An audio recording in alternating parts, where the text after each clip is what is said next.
Dr. Eric Kelly III and a host of phenomenal speakers from all around the globe for this 7-day virtual event that you don't want to miss.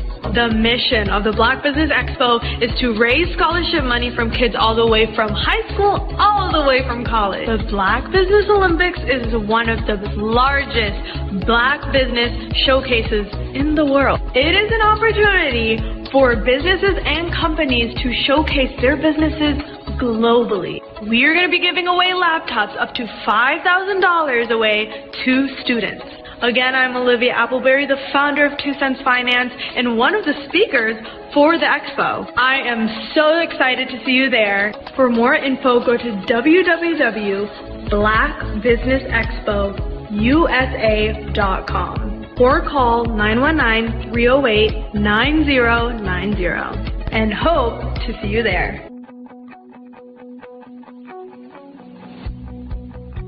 I am Black Business. From the moment I wake until the time I sleep. Yes, I am Black Business. I am Black Business. Tell me, are you Black Business? I am Black Business. Do you support Black businesses? Listen, I support Black business because I am Black Business. Black Business Expo, one of the largest business showcases in the history of Black business in the world. The world! Sign up today at www.blackbusinessexpousa.com or call 919-308-9090. I am Black Business. I am Black Business. From the moment I wake until the time I sleep, I am Black Business. I am Black Business. Are you Black Business? I am Black Business. Do you support Black businesses? I support Black business because I am Black Business. Black Business Expo, one of the largest business showcases in the history of Black America in North Carolina. Join Dr. Eric Kelly III and a host of phenomenal speakers from all around the globe for this 7-day virtual event that you don't want to miss. The mission of the Black Business Expo is to raise scholarship money from kids all the way from high school all the way from college. The Black Business Olympics is one of the largest Black business showcases in the world. It is an opportunity for businesses and companies to showcase their businesses globally. We are going to be giving away laptops up to $5,000 away to students. Again, I'm Olivia Appleberry, the founder of 2 Cents Finance and one of the speakers for the expo. I am so excited to see you there. For more info, go to www.blackbusinessexpousa.com or call 919-308-9090 and hope to see you there. I am Black Business. From the moment I wake until the time I sleep. Yes, I am Black Business. I am Black Business. Tell me, are you Black Business? Black Business Expo, one of the largest business showcases in the history of Black business in the world.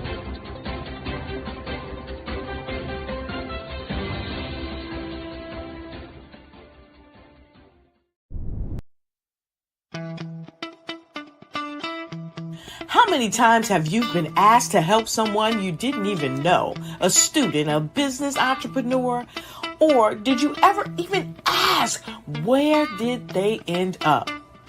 That business, that friend, that entrepreneur. Well, just maybe they ended up in a gang, bankrupt, homeless, or worse, dead. Maybe they turned to crime, drugs, and alcohol. Did you ever wonder, Did you destroy their dream, or was your life always so easy? At the Black Business Olympics, we started a movement to help students complete. Give them hope and foster success. Help them to leave their dreams of providing laptops, computers, and up to $5,000 in scholarship funds. Today, we ask you to help a student, a business owner, or an entrepreneur to realize their dream by sponsoring them, supporting them, and buying from them. Consider this. With $1.6 trillion in our Black community, we only ask for a small donation for our students, our businesses, and our entrepreneurs. And you can change a life today. So I ask you, what are you going to do? Sit on the sideline and watch our students in high school be losers, miss out on their dream from lack of resources? Or are you going to donate to the movement and change their future and yours as well? Give us a call today at 919-308-9090. Change their life by investing with action to the Black Business Olympic Fund.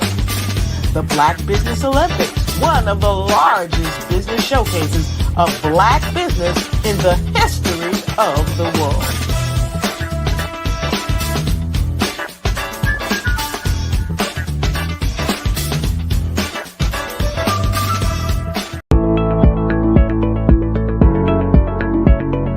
Prepare for what's coming and dominate in economic winter. Stand strong and thrive by showcasing your great products and services globally through the Black Business Network and Black Business Olympics. The Black Business Network has showcased over 2,000 companies with over $7 billion in sales each year. Over 10 million attendees have viewed the rebroadcast each month. Through the Black Business Olympics, unique styles of business training and mentoring are turning students into business owners and entrepreneurial warriors who will dominate in any economy. Gain the ultimate advantage of the Black Business Olympics, 7 days of unbelievable topics and speakers speaking around the globe. Donate your time and experience to provide expertise and scholarships to students worldwide and change the world. Now, more than ever, new insights, tools, strategies, and capabilities are needed. This is your chance for a major presentation to the world. Fill out the form and join the more than 2,000 speakers who have presented to over 200 countries. Join the Black Business Network streaming live into the Metaverse, STEM City, Black Multiverse Enterprises, Hulu, Amazon, YouTube, iHeartRadio, Apple, Facebook, LinkedIn, Pod TV, IBM TV, Spotify, and Google Podcasts. Sign up today. Spaces are limited, and we will see you there.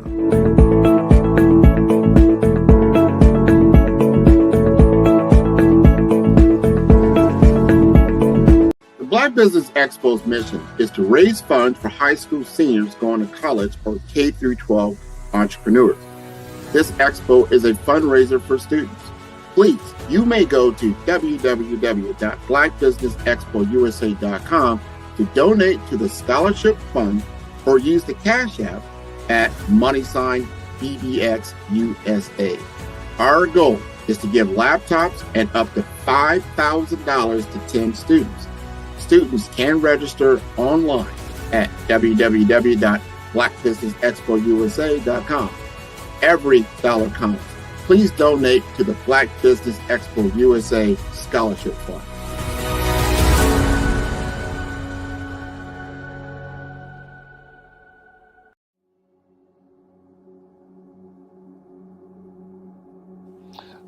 I was born and raised in southeastern West Virginia, the coal fields. My father was an AME minister. For me, I was very fortunate. Even though I grew up in the segregated South, I was surrounded by flourishing Black businesses, doctors, lawyers, bankers, dentists. They were all there and they were all successful. And I guess that's part of my dream, is to see that success come back. My name is Joseph Simmons, and I am the founder of the Center for Micro-Entrepreneurial Training. We have this moment in time where we can change the trajectory of people.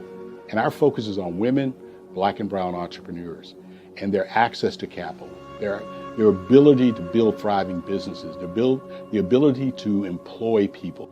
There's a study that showed that in those three communities, especially Black and brown communities, $1 stays in those communities for 30 minutes.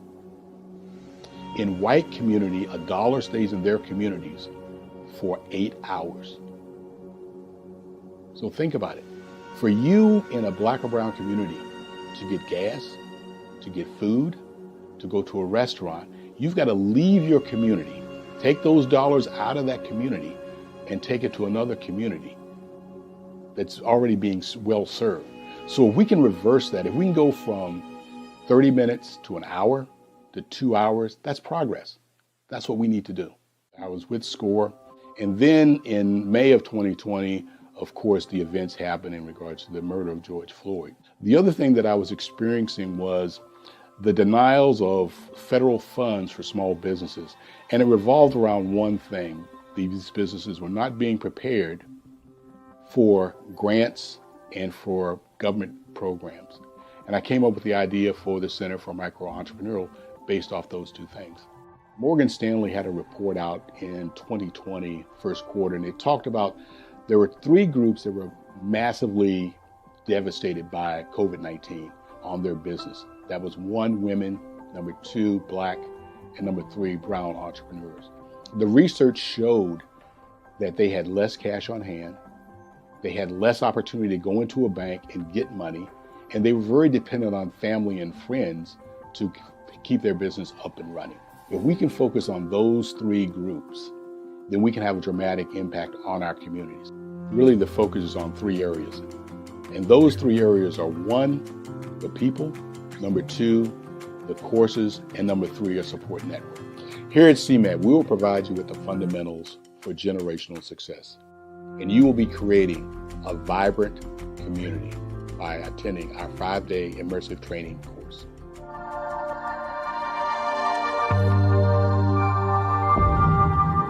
You are a Black-owned business and you're looking for new ways to expand your reach. Or you're a creative and you have an amazing story that needs to be told, seen, and heard. Well, at Fayview Night TV, we're streaming the diverse and authentic narratives of Black American culture.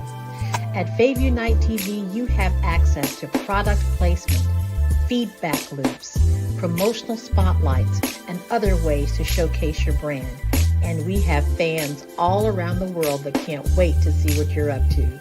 So come to Fayview Night TV because we are showcasing the culture 24/7 with Black stories and Black storytellers. Subscribe to FayviewNightTV.com today. And for more information, email us at info@FayviewNightTV.com or call our hotline at 816-819-9939. Fayview Night TV, one of the largest platforms showcasing Black American content in the world.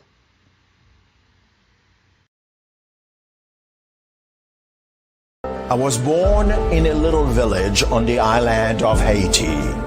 Many deadly diseases pounded me. It is as if they were on a mission to end my existence on this earth. I refused to give up.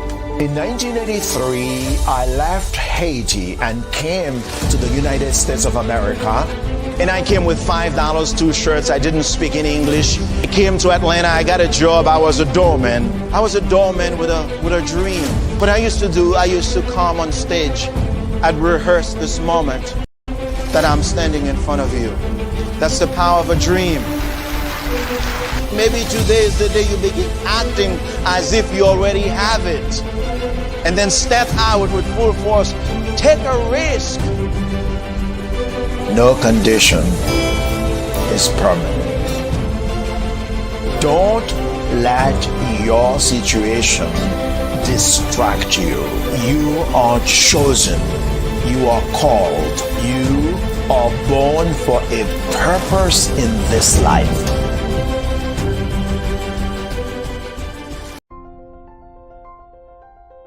What if you could build your own city? A place where every child can find nurturing people to help them achieve their full potential.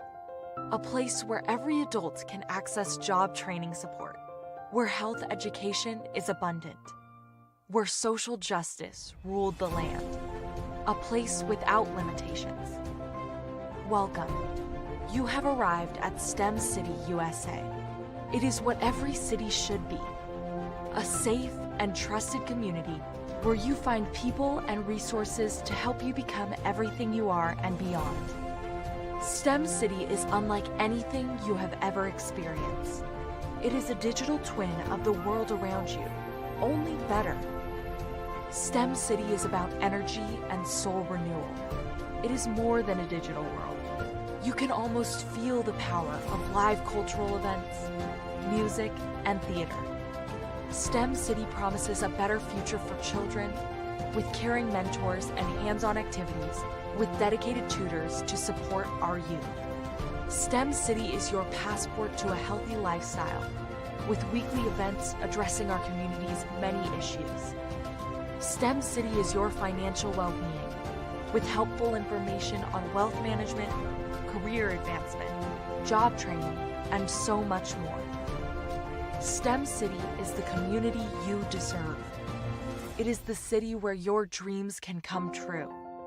STEM City USA, a place in the sky that is accessible to all who reach for the stars.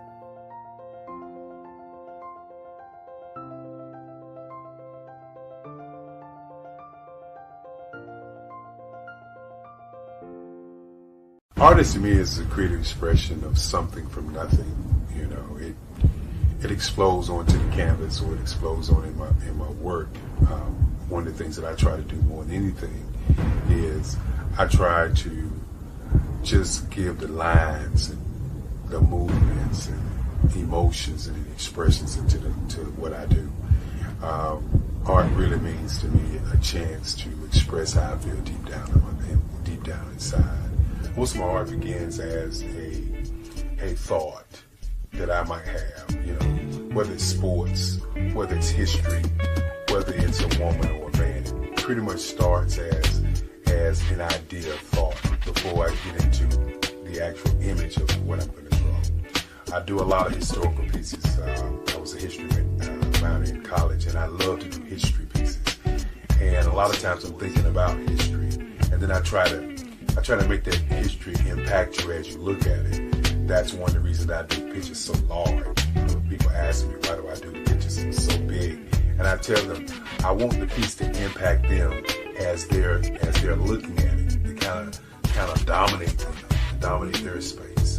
And most of my pieces I try to do off page. I don't try to do anything that's going to be in those four corners or in a square. And I want your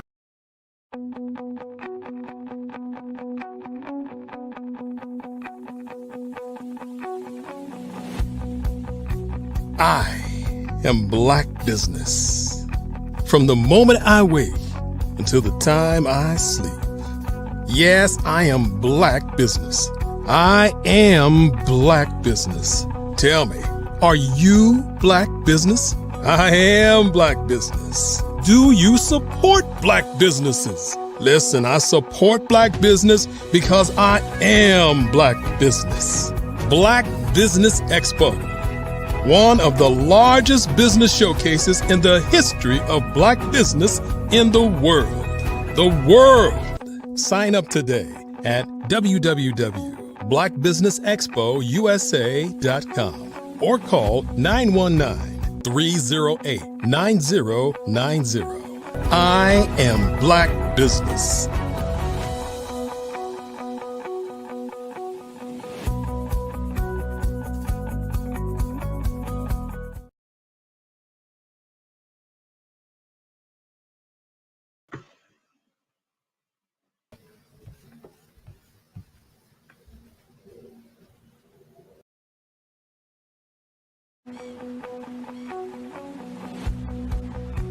I am Black Business.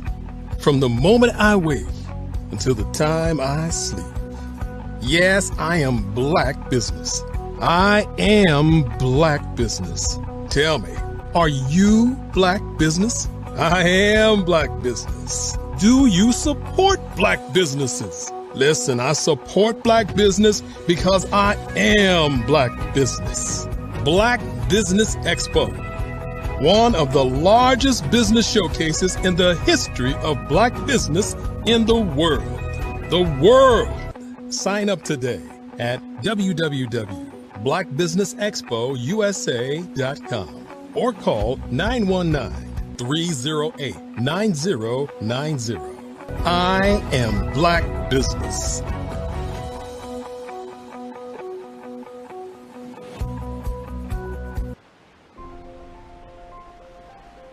What if you could build your own city? A place where every child can find nurturing people to help them achieve their full potential. A place where every adult can access job training support, where health education is abundant, where social justice ruled the land. A place without limitations. Welcome. You have arrived at STEM City USA. It is what every city should be.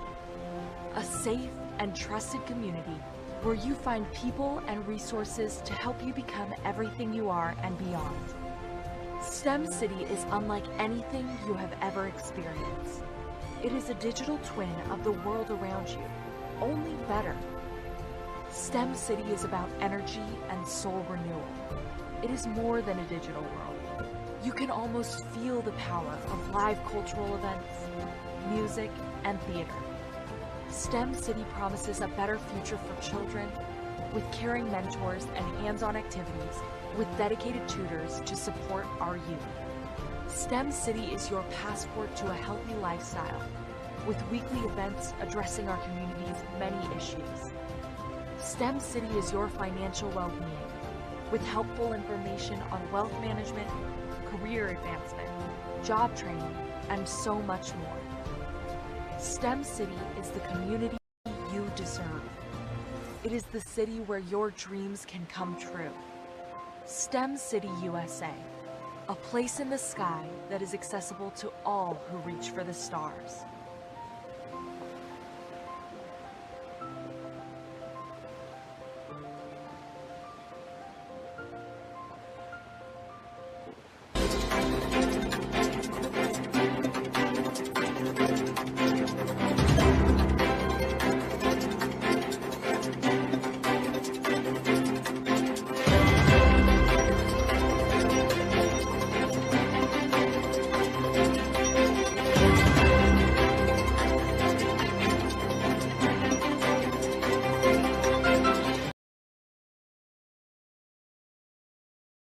Good day, business owners, entrepreneurs, thought leaders, and corporations. Welcome to the Black Business Network. My name is Darius A. Stanton, and I am your business moderator for this session of the Black Business Network. The Black Business Network is a 24-hour business network showcasing Black businesses, business owners, entrepreneurs, and thought leaders worldwide. We have speakers from North Carolina, London, Singapore, Africa, Japan, and cities all over the world and the United States. The Black Business Network is a global community sharing business knowledge to empower, inspire, and educate businesses about business.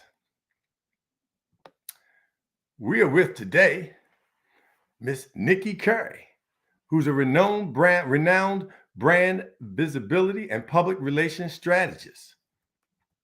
Nikki is also a talent booker, a speaker, and dedicated to amplifying the voices of solopreneurs. Nikki Carey is recognized for her strategic leadership abilities and her insights. Her clients have been featured in Forbes magazine, MSN, Bloomberg, Yahoo Finance, and other national news media, and such as ABC, NBC, CBS, as well as nationally syndicated radio shows and podcasts. As the principal owner of the Image Brand Company LLC and Nikki Carey Media Division for over 20 years, she's mastered result-driven publicity. She uses proven high quality and visibility public publicity strategies to help clients feel secure, confident, prepared, professional, and winners. Ladies and gentlemen, meet Nikki Carey. Hello, hello. Good afternoon. How are you, Mr. Darius? I am all pumped up and ready to go because I got Nikki Carey Media on our show. All right, all right. I know we're going to have a good old time together. Looking forward to it. Listen, with a resume and a bio such as yours, working with you is not only an honor, but it's far from a chore. I'm just excited about the fact that, you know, we have someone with such brilliance in the space that you're in, and the fact that you really take pride and energy and enthusiasm in promoting and assisting other people to have their voices heard. I appreciate that. Likewise, ditto. I appreciate being here with you, as well as being a part of the Black Business Network and Black Business Olympics. It is truly an honor to sit in this seat. Everyone doesn't get this honor, so I'm really honored to be here. Well, the seat that you're in, I'm glad you said that, because the seat you're in is an honor, and I'm honored to be here as well to support the Black Business Network, especially because of what we do for children. You know, the Black Business Network's focus is to make sure that we provide scholarships for high school and college students, and to make sure that we provide technology, laptops for young people to be able to get to the next level using technology today at the highest level. So thank you all for that are watching, and please make sure that you contribute. Go online to the Black Business Network, blackbusinessexpousa.com, and donate now.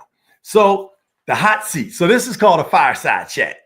And we have literally, all right now, 20 questions that we're going to fire at you, and you're going to fire back at us those answers that are going to help businesses understand what it is that they can be doing to really raise their profile and be at the top of their game from a publicity perspective. Is that all right? That's fine with me. Let's get it. So you've created what's called a visibility framework. And in your visibility framework, you have 4 different categories. And we're going to tap into each one of those. And so if anybody is watching without a pen or paper, we need you to get your pen and your paper right now, and you'll be able to hear the answers. When I start the question, you should be rolling, making sure that you're taking these notes, because you may not get this free opportunity until you watch the next show that Nikki Carey comes on the Black Business Network, which is why the Black Business Network has so much value. So let's get to work. All right. The first area is in personal and professional, your personal and professional journey. So what's one defining moment in your career that's changed everything, Nikki? One of the most defining moments in my career was when I realized that achieving true recognition and visibility and even publicity, which there is a difference, that's not something that is stuck behind a gated community. You know, we all can have that. We can all be a part of this elevation. Most people think that visibility and publicity is only for celebrities. That is not true at all. If you're ready to lead, a movement, you too can have that. But when I realized that I no longer had to sit in the background or on the sidelines and you know, just watch everyone else doing their thing, I said, okay, it's time for me to not only step up for myself, but to step up for my community. And I am a proud advocate for the underestimated movers and shakers. So I am here to give a voice to those people that feel like they have something to share, but they're voiceless. So I'm gonna show them how to do it. I'm gonna show them how to get it done. I had to scoop my chair up to get into this, right? Because what we're going to do for people is turn on the light. We're going to turn on the light for you to be able to take that next step. And for those who don't quite know how. So let's get that. All right. Because we got 19 more to go. Uh-oh. Thank you for that answer. I loved it. What's a lesson you learned early on that still guides you today? That's a great question, because I believe we learn through our lessons and through our experiences. There are teachable moments all around us. And one of the things as business owners and leaders, we need to learn that our brand really doesn't belong to us. Our brand is perceived and created around the people that see us, the perception and the value that we give out. So it's not about what you say about yourself, it's what others say about you. You're not in the room. And that's how you build your credibility. You can't control my perception of you, Darius. You can't control what I think of you. You can only control what you put out there. Does that make sense? Makes total sense. So yeah, people, we get it mixed up a little bit. We think that, oh yeah, my brand is this, I'm building a brand. Yes, you're building a brand, but your brand really doesn't belong to you. I'm sorry. It really doesn't. I know there's some experts that will not agree with me, but I have learned in my field of study, in my space, with my experience or in my experiences, that our brand does not belong to us. So you better be careful in what you're doing with your brand. What you put out there is what you attract. And that's your perceived value. That is your positioning. Brand positioning is so important, especially as leaders, especially as Black leaders. We have to be 3 steps ahead. We have to know what we know. We got to talk what we talk, but we also got to do what we do. Our action speaks louder than words. I like that. When you're out there doing things, when you're out there doing things little willy-nilly, it comes back on you. And everyone that you associate with, everything that you say, all of that is a part of your visibility plan. And it's an extension of your brand. Your brand is everything. That's why your brand should always be evolving. You should always be trying to get better at that piece, but understand that it really doesn't belong to you. It really doesn't belong to you. I love the fact that you talked about, work what you work, but do what you do. Do what you do.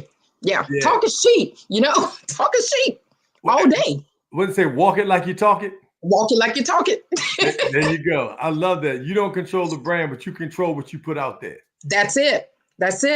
Okay. So that's that note. Make sure you got it. Okay. Next, how do you navigate a major failure or setback? Man, setbacks is a part of the territory. It is a part of the business piece, the landscape. I've been a part of businesses that didn't work out. I mean, I've done everything. I used to own a shoe company. And the business model was set up like Mary Kay. We used to do home-based shoe parties. And I made a lot of money. This is even when I was in corporate America. I would go to work every day, 9 to 5, build relationships there, and sell my shoes, clothing, and all of that stuff in my image brand services on the side. Made money on both platforms. But I've had things that didn't work out. I had things that did work out. I had opportunities to slip away. Let me correct that. Opportunities never really slip away. They're just passed on to someone else. Got it. Opportunities never, you don't really miss opportunities. They're just passed on to someone else. And I have experienced that firsthand, especially with this visibility thing. But it has taught me how to navigate, rejection, turn into redirection. And I'm telling you, my failures, I will fail fast. I will fail 80% of the time, but that 20% that's where the magic lies. So that's how I've overcome, setbacks and failures. Wow. Thank you so much for that. Because we all go through those peaks and valleys. Right. And so we need to be able to know how to navigate, through those peaks and valleys. And that is some excellent advice. So speaking of advice, what's the best advice you've ever received and from whom? That's a tall order there, because even though I've had the opportunity to work with some amazing people, coaches, mentors, I have some. I would never go without a coach. I would never go without an advisor. I'm a part of several masterminds for different visibility, all those things, in some of my mentors and coaches. But I would say the best advice I received is from my mother and my sister. I just lost my mother not too long ago. And I grew up around the concept of being the best that you can be. Don't be perfect, but being the best that you can be. And remember to lead with love. So that's why people call me a servant leader. I own that. I claim that. I claim that space. I am a servant leader. I'm also a thought leader and a visionary leader. But as a servant leader, when you lead with love, because my mom told me love is what love does. And I couldn't understand it when I was younger. Love is what love does. So you can't tell me you love me in business, in my personal life, and then you treat me like crap. So you can't tell me you love me. Love is what love does. And it doesn't always have to be gifts and financial stuff, but how you treat me, how you treat your clients, how you treat your employees, how you treat your service providers. That says a lot about you and your brand. Does that make sense, Darius? And I'm kind of personal and I'm kind of on the business side, but well, that's the best advice I can remember. Love is what love does. So be careful in how you step out there. Be careful in what you say. Love is what love does. Well, Nikki, it makes total sense to me, because our company, the Stanton Group, we really focus in when using the win-win-win model. One of the things that we have is a common pillar. You touched on a few of those things. One is business is personal, because it's people that are doing the business. Right. And the old dog eat dog, well, actually, it seemed like the dog eat dog's coming back to business, but mindset, instead of really focusing on emotional intelligence in the workspace and in the business atmosphere and environment, people are more prone to, to stab you in the back to get ahead. That's right. You up in the meeting and make you look bad so that, it makes you look better, right. Versus calling the people in advance and saying, hey, I didn't understand what you said in the email. Can you run that by me before we get to the meeting so we're on the same page?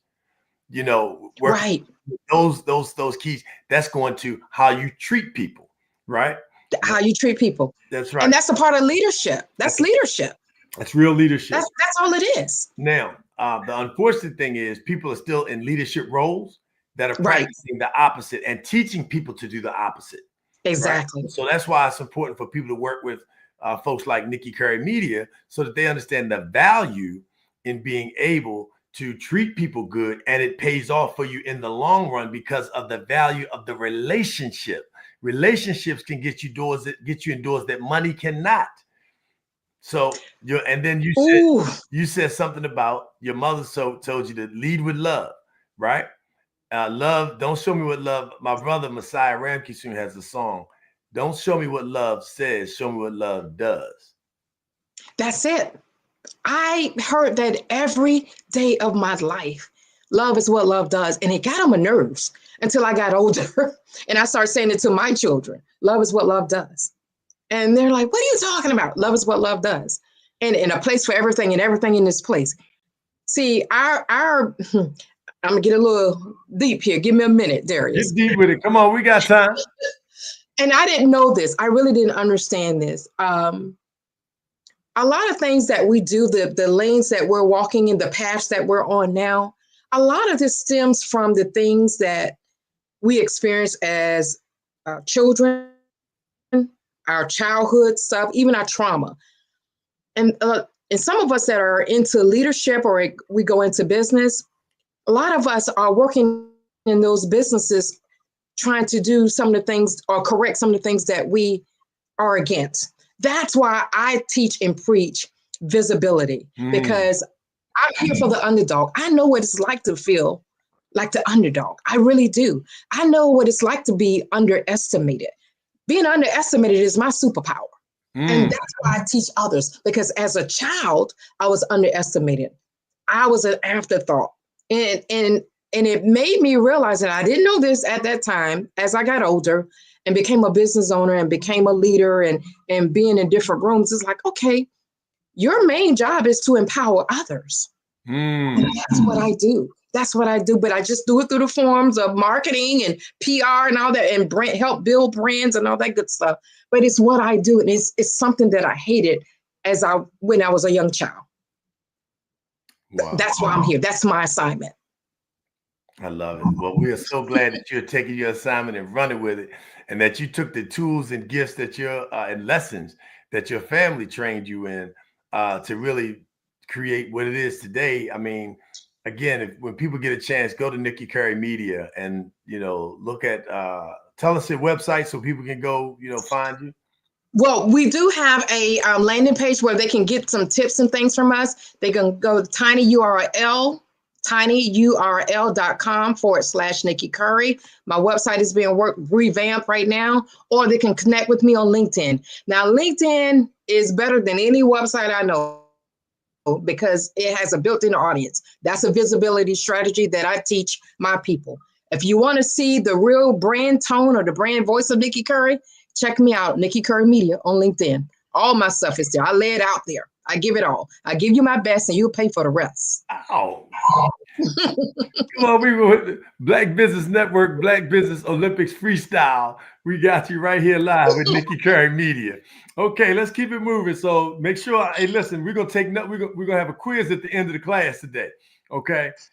So we're gonna make sure people know what's going on. We're gonna look for it in the chat. We want to make sure that people are putting it out there. So I know that's right. So here's the next question. If you could go back and give your younger self one piece of advice, what would it be? If I can give myself one piece of advice, if I can go back, I would say permission granted. Stop waiting for permission. Own your space. That's the biggest block I see with my leaders, with my aspiring leaders, my servant leaders, my thought leaders. They're waiting for someone to tell them, oh, you can do this. Go ahead. And I know it's easier said than done. But again, I am here for the underestimated underdog, for the movers and shakers. They have a message and their message will be heard. If I have anything to do with it, their message will be heard. Yeah, but that's the advice I would give myself. Own your space, girl. Get out there. Do it. Stop sitting on the sidelines. Get in the game. Carry the ball. Because the hurt ones play stronger, right? The hurt ones, we always playing. No matter what's going on in our lives, we got to get out there and do our thing. That's a part of our assignment. I love it. I love it. So, this is you talked about just getting out there and not waiting on permission from somebody else. And God already gave you gifts, right? The talent is there. You have what you have on the inside. Just go ahead out there. Don't wait. And I also love what you said about done, right? Focus on getting it done, not perfect. That's what Marcus Johnson, one of our business partners, talks about all the time. Don't focus on perfect. Focus on done. Just get it done. Right. Okay, so now we started off with the first 5 questions, and the first 5 were personal and professional journey. Now we're going to jump into the next level on your visibility framework, and that is leadership and visibility. So here we go. How do you balance being visible while staying authentic? How do you balance being visible while staying authentic? I'm going to say the first thing I do, and I recommend to my clients, shift your mindset. The moment you decide you belong in the room, everything shifts. But you have to make that decision first. Everything starts with the decision. And then you also have to realize that visibility is not about just being seen, performing. You're not a performing seal, none of that. It's about showing up with your purpose, stepping into your assignment, going for your wins, and don't be afraid to clap for others. See, there's a saying out there that says, I will clap for others until it's my turn. That's me. I will clap for you. I will motivate you. I will push you. I will put your name in rooms that you don't even know about. I teach a professional development program. I'm one of the teachers or one of the leaders. And we teach our 30 minority women in this program that you need 3 people in your life. There are 3 roles. And this goes for any leader, any business owner, all of that. You need 3 people to be in your corner. That's a coach, that's a mentor, and a sponsor. And there is a difference. There is a difference. That sponsor, I'm all 3, right? But that sponsor is that person that's putting your name in rooms that you don't even know about. Black Business Network has put my name in rooms. People I didn't even know. They knew me. Black Business Olympics has put me on stages I didn't know about. And I book speakers all around the world. This is my stage. I sell shine, create shine, build shine. But Black Business Network has put me in front of people. This global network is my sponsor. Dr. Eric Kelly is my sponsor and my mentor. He doesn't know it yet. My mentor and my coach. That's what we need. Again, like I said earlier, I would never go without someone to tell me, guide me. I'm coachable. I don't care how long I've been in business. I don't know everything. I don't know everything. I'm always open to coaching. So break down the difference for me, if you will, of a sponsor, and then the coach, and then the mentor. Okay. So the mentor is there. The mentor is not there to be your best friend, right? That's not their assignment. The mentor is there to provide correction for you, to tell you the hard stuff, to show you where to go. Similar to a coach, but the mentor is like, okay, you're going to do it like this. No, what's your thoughts on this? The mentor is going to make you think more. The coach is going to give you a little guidelines. It's going to give you that perspective, practical usage. The coach will do that. But like I said, that sponsor is your top of mind. Again, that's branding. You're top of mind. Hey, you need this? Oh, let me introduce you to Nikki Curry. Oh, you need that? Let me introduce you to Mr. Darius Stanton. Here's why you need to meet Mr. Darius. That's what a sponsor does. And they do it without hesitation. A good sponsor would do it because they know you deserve it. Okay? You're just waiting to lead. Does that make sense? That makes total sense. Okay. Yeah. A coach, a mentor, and a sponsor. I teach this. I have a 12-week program, a part of a 12-week program that we teach this to 30 minority women, low to moderate income women. They have been selected, handpicked by me and a few other members to be a part of this program. And we pay them to go through this professional development. Once they go through this, they understand. They understand I am now a leader. It's a leadership program. And you understand the value. I learned too. You say that again? And I learned too. I learned along with them. Yeah. Well, you understand the value of being an open system, because open systems give energy and they exchange and they take energy. It's the energy exchange. Closed systems either totally take or totally give. Right? And closed systems die. And so you understand the value of the win-win-win because of the fact that you are actually pouring into somebody else, understanding that if I see this business that has potential and they grow, when I need something, I can go back to them. But if I'm the only one winning, I can't. Who do I go to? Right. You know, so the value of pouring into people and actually paying them so they can understand it. Oh, it number one, it pays to learn. That's it right there. It's a tangible asset. I'm paying you to learn. Oh, it pays to learn. It pays to read. It pays to do my research. It pays to do my homework. It pays to study subjects that I want to get into in business and not just jump into it and think because I got the gift for gab, or because I know some people, or because I did this, but really study people who are in the craft to really understand.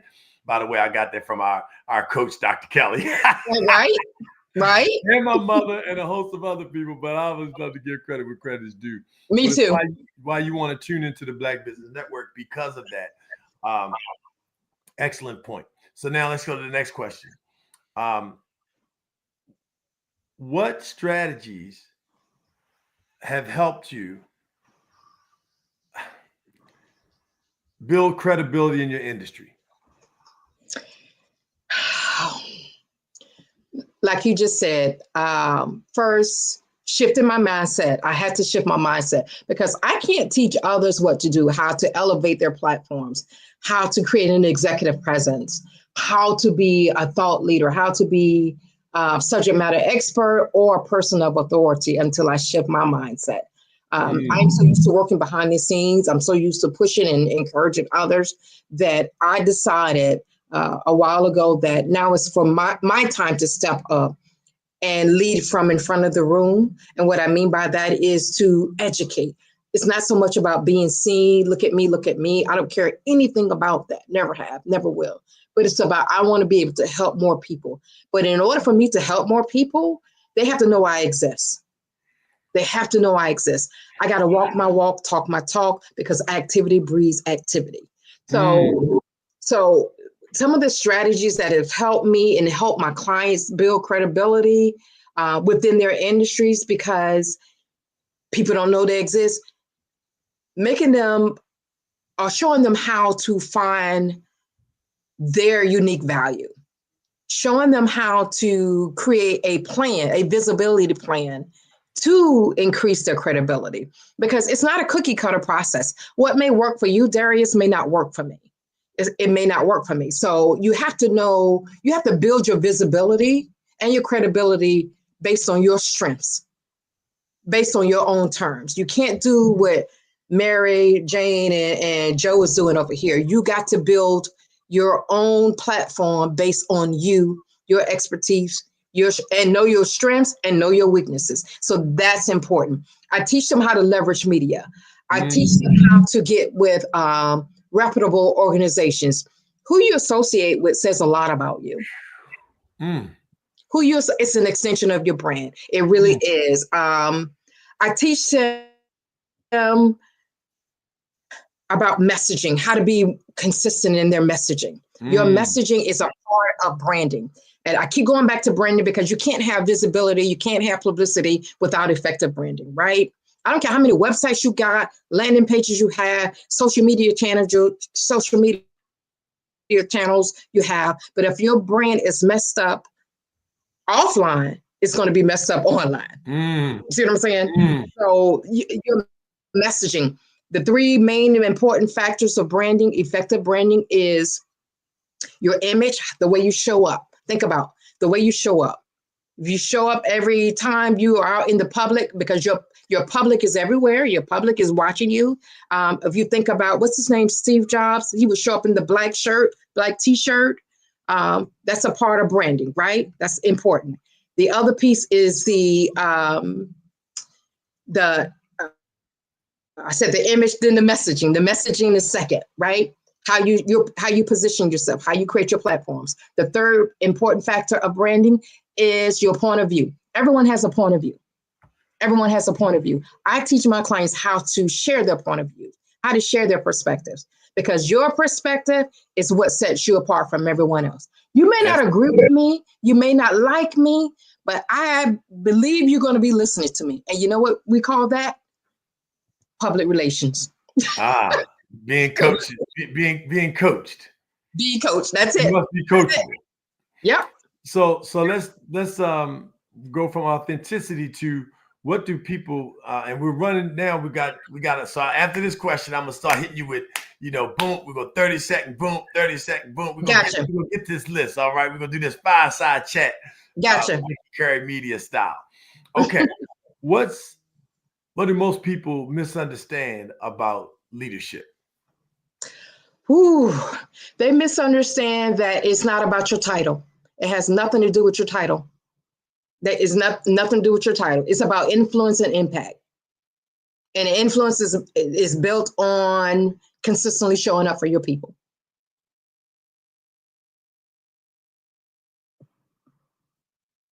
Uh-oh. Next question. What's the difference between being an expert and being seen as one? Everybody want to call themselves an expert, but an expert, they will be the SME. They got that on a resume. I'm a thought leader. What makes the difference? The difference is an expert has knowledge. A visible expert has impact. That's the difference. The difference is in positioning, storytelling, and strategic visibility. This visibility thing has to be strategic. If you want to be an effective leader, it needs to be strategic. You can't be out here willy-nilly. That's my 30 seconds. Wow. Okay, great. I got it. What strategies have helped you build credibility in your industry? Like I said earlier, leveraging media, right mindset, aligning with the right organizations, attaching my name to the right people, the right causes, being effective, walking my walk, talk my talk. One day we need to come back and talk to our Black Business Network about cause-related marketing. That's a whole show in itself. But would you agree? Absolutely. Absolutely. So, and it's speaking to exactly what you just talked about, correct? Correct. So look it up. But if you want deeper, go to Nikki Curry Media to her LinkedIn page, and she will work with you on how to take that cause-related marketing and help your business go to the next level. Okay. Next question. What's a visibility mistake you've seen leaders make too often in public? Saying the wrong thing. No, I'm sorry. Tell it like it is. It's Sunday. I know. I'm a switch gears because I've been asked that before. And I call them PR nightmares. But sometimes our leaders, they get the big head. Ego. They get the big head and they forget that there are people on their team or on their staff that help them to be successful, to help them carry out the vision and the goals. That's nothing irks me more than that. Be very careful how you treat your internal customer, which is your team. Don't forget about your people. You can't do this thing called life or business without your people. Speaking of one of our coaches, rest in peace, Mr. Cecil C. Burton. I was writing a letter to a housing authority about a program that they cut that was really seeing like tremendous results with young people. And I read the letter to him and he called me champ. Words have power. He said, champ. He said, great letter. He said, but I want you to change one word. I said, what's that? And he said, in addition to changing it, from now on, I want you to use this word in place of I, and that's we. That's it. That's it. And he said, when you write that letter, they don't know if that we is 10 people or one person, 25 people. They don't know how many people we is. But he said, the other thing you're doing is you're giving credit to the people that help you get to where you are. And the people that are helping you will feel so much better and more inspired to do more for you. They already go through the fire for you, but they'll go through the winter, the summer, the spring, and the fall if they know that you really have their best interests at heart as well. Absolutely. If you're already in the role of manager, director, CEO, business owner, entrepreneur, founder, why wouldn't you give someone who developed the PowerPoint or developed the report, give them the credit? And oh, by the way, let them present it. Give them the feedback so they can present more. So people see, and don't you know, when people do business internationally, they have 6, 7, 8 people on one side of the table and 6, 7, 8 people on the other, because they don't want to just see one person, because they know that one person doesn't have the capacity to bring scale to the playground. That's it. That's it. And if you think you did it all yourself, good luck with that, because you can't do it all yourself. I don't care if you have a team of 1, 3, or 0. You still need others to support you. We're not well versed in 100% of 100 subjects. There's no way we know everything about everything. We're not eBay trying to be all things to all people. We can't be eBay, the eBay syndrome. That's what I call it. Stop trying to be all things to all people. Give people the recognition that they deserve. They may not want a pat on the back or the accolades and all of that, but people like to reflect their work. They like to see their results. We're human beings. So treat us the way we would want to be treated. I don't care how many titles you have, how many acronyms and letters behind your name. You put your pants on one leg at a time and treat people as such. I love it. Listen, I'll tell you, better have your homework. You better have your homework. All right, we're doing good. So let's keep it moving. How did you gain confidence as a storyteller and a public speaker? For me personally, I've always been able to communicate. My background is in business and communication, but I was a quiet leader or the quiet communicator. I would sit back and watch and observe everyone else. And then I would bring things to the table to fight for the underdog. Remember, I said I'm here for the underestimated, the underdogs of the world. And it taught me that I can no longer sit quiet. If I'm going to right some of these wrongs, I got to learn how to speak up. And especially in corporate, being the first African-American in my department, had to change my name, had to do a little code switching. I had to learn how to speak up and advocate, not only for myself, but for others. I'll tell you that story one day, how, well, I'm going to say it, Nikki Kerr is not my government name, but it's a name that I had to adapt in the environment that I was in corporate America. Wow. And became one of the top people in the advertising world in that particular industry, in that particular field. So that's a whole nother talk show there. Hey, well, look, we would definitely, you know, the Black Business Network is 24/7, 365. You see it 24 hours. So we're working to get that. So we're going to have time to hear that story from Nikki Curry Media. So speaking of confidence, I appreciate that. What makes a speech or a talk truly memorable? Okay, so now we're talking about visibility. Speaking, communication is one of the biggest things that you can do to increase your visibility, to elevate your platform. Because when you're speaking, and I book speakers. I book some of the world-renowned speakers, and I don't talk about that piece because it doesn't mean anything. But what happens is when you're able to speak, when you're able to lead from in front of the room, I don't care if you're leading one person or 500 people or 5,000, but when you're able to lead as a speaker, that does nothing but elevate your platform, because they're looking at you as a subject matter expert, right? Or they're looking at you as a thought leader or visionary leader. And I'm going a little bit deeper if you don't mind. No. Because speaking is underestimated, underrated, but speaking is not for everyone. That's why I say you have to build your platforms on your terms, define what you want to do. But speaking is something, you're an educator, you're a teacher. Subject matter experts, they are experts and they have knowledge, and they share that knowledge based on their field, based on their lane. Visionary leaders, they speak in a more broader term. Thought leaders, they're speaking not on a specific subject, but they're talking futuristic terms. They're talking futuristic plans, creating that visibility, creating that thought leader vision to show people what's possible. And that's the difference in speaking. And most people don't talk about that. Most people don't know that. This speaking game is a business of its own. And I encourage people, listeners, viewers, my clients, my people, my community, speaking is the best way for people to learn who you are.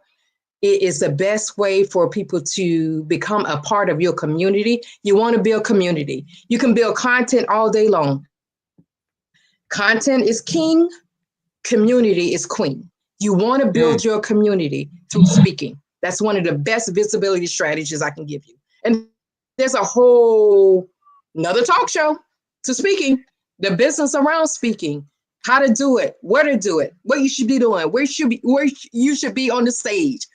All of that stuff is important. When you tell stories on the stage, it's called hologramming your stage. I can go on and on about that, but most people don't know that. Hey, look, I'm coachable, Nick. I got my notebook right here. Okay, so you see me do it. I'm over here taking notes.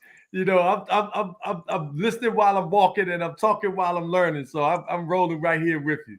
I appreciate that. And you hear me talk about LinkedIn all the time. One of my best visibility strategies. Now, if you're into visual branding, I would say Instagram or TikTok, whatever, you're going to use social media. But on LinkedIn, more speakers are picked up from LinkedIn. I get a DM or something every other week about speaking or doing a workshop. Subject matter experts, we should be doing breakouts and workshops. If you want to know where they're hiring people right now, they're booking people right now for their upcoming conferences. Speaking season is throughout the year, but it really gets hot for speakers. September, October, November. We shut down for the holidays a little bit. January, people are on fire right now. There's a call for speakers. Hashtag call for speakers. I'm giving y'all the sauce now. I may have to send you an invoice, but hashtag call for speakers, hashtag call for presenters. Go to X, go to Twitter, go to LinkedIn, speak and write on LinkedIn. You will be picked up for a speaker. I hear a testimony every day from my people. Nikki, you told me to get involved with LinkedIn. Do you know I'm going to be doing a speech internationally now? I'm an international speaker now because of my work on LinkedIn. You told me to increase my visibility on LinkedIn. Okay, I'm sorry. I got excited. No. I went on a rant. Sorry, words have power. You might apologize, but for what? You dropping dimes. All right, here we go. How can entrepreneurs, so now we're going to shift to entrepreneurship and branding, and we bring it on home. Okay. How can entrepreneurs leverage personal branding for business growth? Like I said earlier, your brand is always evolving. Nothing comes before the branding piece. That's how you build your community. You attract your tribe through your vibe. You got to put the right pieces in your brand, and you don't even get attached to business cards. For those of you that are still using tangible business cards, there's nothing wrong with it. I'm still old school. I do both. I do the digital business cards and I do the tangible business cards. Just depends on what room I'm in and what audience I'm in front of. But I will also say, make your brand, create a brand that is sticky. Create a brand that people would love to be a part of. Create a brand that just automatically draws your people to you. And the best way to do that is to be more interested than others, than you trying to be interesting. Be interested. I'm more interested in you, Darius, and what you're doing, because if I think you are part of my tribe or I need what you're offering, I'm going to be more interested in you than you trying to be interested in me. You know what I mean? I'm not trying to be like, look at me. First of all, you're being humble. You don't know everything. It's an exchange of information. You want to create a reciprocal relationship with your tribe. That's it. Reciprocity. All right, let's go to the next back one. and it comes back to me. Some people say, oh, you give away way too much information. You need to be charging, you're charging. I agree with that because I'm in business. I'm not only in business to serve, but I do have to make money because I like to eat at least once a day. At least once. So I have to make money. I have things I have to pay out, business expenses, but I'm a giver. I'm a servant, and I know it's coming back to me. It comes back to me every day. Well, every day. Well, people, I'm going to give a tip if I could. You're adding value because now people can see the value in what you're getting. I have a price point. You need to see why it's so valuable to pay that price because of the content that I'm giving you for free. That's it. That's it. Right, give them your best. They'll pay for the rest. And I'm telling, and that's what a speaker does. A speaker, if you're using speaking as your visibility strategy, you got to give them something of substance. When I'm working with organizers, event planners, and media planners, and meeting planners, and all that stuff, booking people for radio, TV, magazine, whatever, I ask them specific questions. What is the outcome? What are the results you would like to see? Because they're not going to stroke your check as a speaker. They're not going to put you on their platform, their vetted platform, and if you can't deliver results. You got to go in as an educator and a teacher. Workshops, breakouts, you're doing a specific topic, subject. Visionary leaders, your keynote. Right. Got it. I'm giving you the sauce, Darius. I wasn't planning to do this. As fast as I'm picking it up fast. You putting it down. I'm putting it down. I'm picking it up. All right, here we go. Last three. What's an underrated strategy for getting media attention? Underrated strategy is low-hanging fruit. Again, I teach this. There's a in the media world, media relations, the media is always looking for content. You heard me say, content is king, community is queen. They come to people like me, but they rather come to people like you, the business leader, the thought leader, the person that's doing something, nonprofit leader. They rather come to you and get a story. And there's always a story to be told. And one of the low-hanging fruits, undervalued strategy is using the national awareness calendars. If you go to nationaltoday.com, there's a holiday, awareness day, something every single day, National Donut Day. I bet you if you go to nationaltoday.com, what is this, February the 2nd? There's a date for something. There's something going on. There's a day out there. National Rubber Duck Day. Go to Google. You'll see something that's trending. Go to Twitter or X, formerly Twitter. You'll see something trending. They're looking for that content. They build their content around awareness and awareness days and holidays. Did I answer your question? Yes, you did, as always. What's the secret? Here, our last two, we're bringing it in. What's the secret to staying relevant in a crowded industry? I think I might have, you think you might have shared part of it, but I'm going to let you say it, and then I'm going to see if I got it right. I'm going to write it down, make sure I keep myself on. And I have a couple of answers to that, but I'm gonna give you a quick answer. I don't care how many people are in your space. I don't care how many people are doing what you're doing. They're not you. They're not you. And again, you attract your vibe by being authentic, by being genuine, by being you. I know 5 million, quazillion, that's that Medea math, but I know 100,000 people. I'm in a mastermind group with 20,000 people that's in the same space that I'm in. Media, PR, agents, managers, Hollywood, celebrities, publications, editors, 20,000, but we still depend on each other. We still celebrate each other. In other words, we still do what we do because there's only one Nikki Curry, and I'm not worried about what other people are doing. I'm not, because my people are going to come to me. The underestimated movers and shakers, they know I got their back. And you don't have to be a celebrity to be in my camp. I know that's right. Well, I'm signing up. Where can I find out? I want to be in the Nikki Curry camp today. I'm sign me up for the Nikki Curry camp. All right. What's next for you? And what legacy do you want to leave behind? This is it. This is over. After that, we off. We running, and you all going to come up with our next speaker who is out of this world. If you thought Nikki Curry Media is phenomenal, you are right. And so is our next speaker. But Nikki, so what's next for you, and what legacy do you want to leave behind? That's a heavy question, and I don't want to get emotional about it, but it's something that's been coming up in my space for a long time, and that's expanding my impact.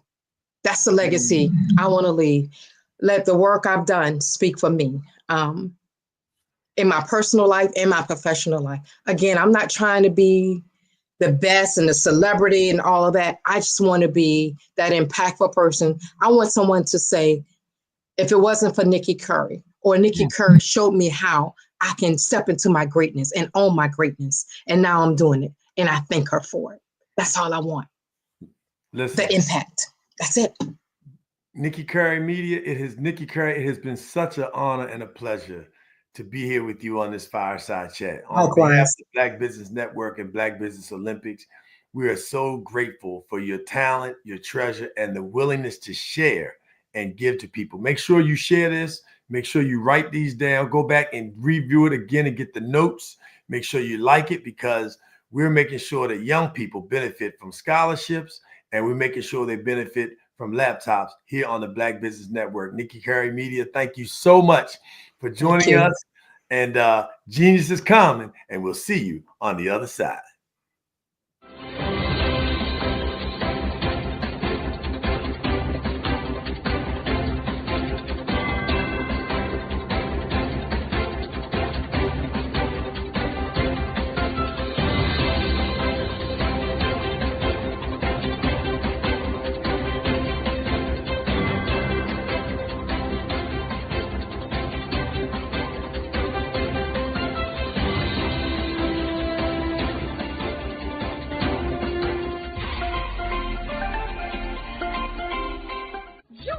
Dr. Eric Kelly III and a host of phenomenal speakers from all around the globe for this 7-day virtual event that you don't want to miss.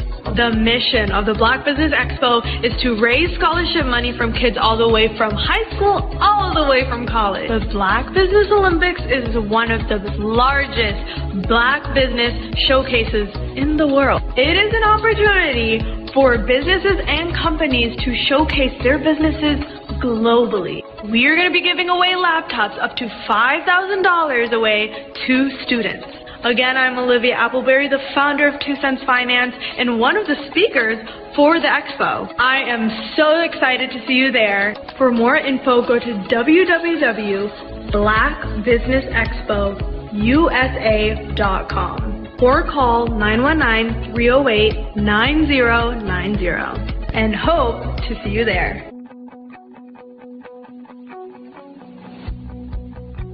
I am Black Business. From the moment I wake until the time I sleep. Yes, I am Black Business.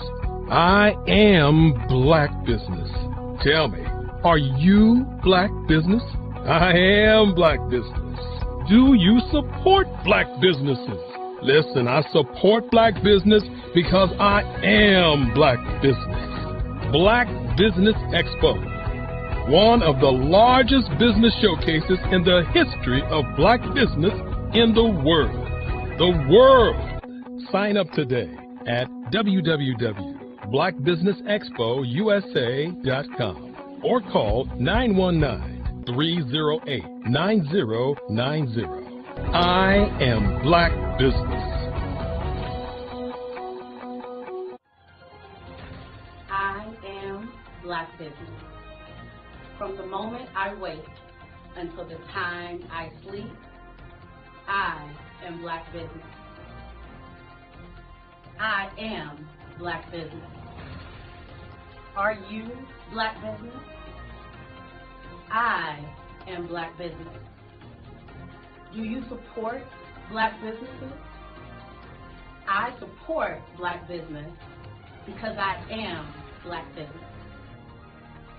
Black Business Expo, one of the largest business showcases in the history of Black America in North Carolina.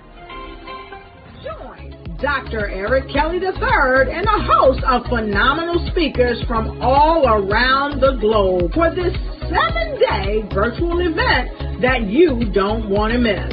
The mission of the Black Business Expo is to raise scholarship money from kids all the way from high school all the way from college. The Black Business Olympics is one of the largest Black business showcases in the world. It is an opportunity for businesses and companies to showcase their businesses globally. We are going to be giving away laptops up to $5,000 away to students.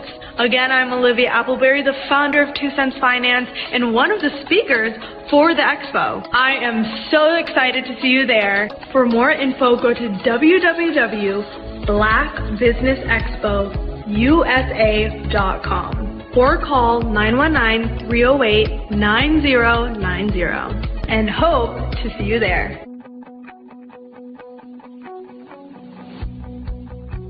I am Black Business. From the moment I wake until the time I sleep. Yes, I am Black Business. I am Black Business. Tell me, are you Black Business? Black Business Expo, one of the largest business showcases in the history of Black business in the world.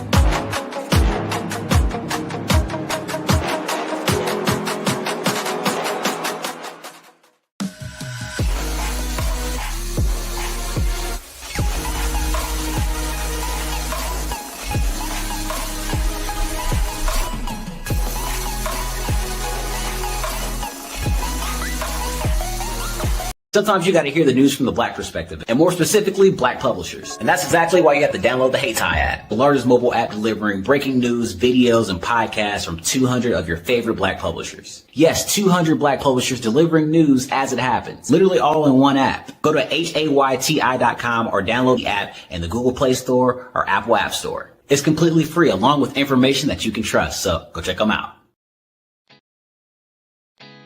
Did you know women represent just 3% of Fortune 500 CEOs and less than 15% of corporate executives at top companies worldwide? Have you wondered what the secrets are to getting into the top ranks, whether in the private or public sector? Do you want to figure out how to stop being held back in your career or passed over for promotion? Then you're in the right place. Hi, I'm Dr. Madeline Ann Lewis, President and CEO of the Executive Women's Success Institute. I have decades of experience in the military, the federal government, and corporate America, and my mission is to help women succeed and tap into their full potential. I want to reach 1 million plus women around the world to become the leaders they are meant to be. So if you want to move into a management or executive level position, or maybe you are a female veteran transitioning out of the military into business entrepreneurship, then reach out to the Executive Women's Success Institute at 301-693-3284. Let us get you on the fast track to success.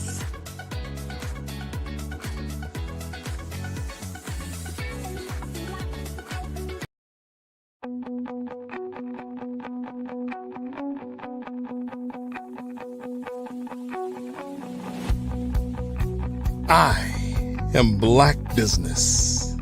From the moment I wake until the time I sleep. Yes, I am Black Business. I am Black Business. Tell me, are you Black Business? I am Black Business. Do you support Black businesses? Listen, I support Black business because I am Black Business. Black Business Expo, one of the largest business showcases in the history of Black business in the world. The world! Sign up today at www.blackbusinessexpousa.com or call 919-308-9090. I am Black Business.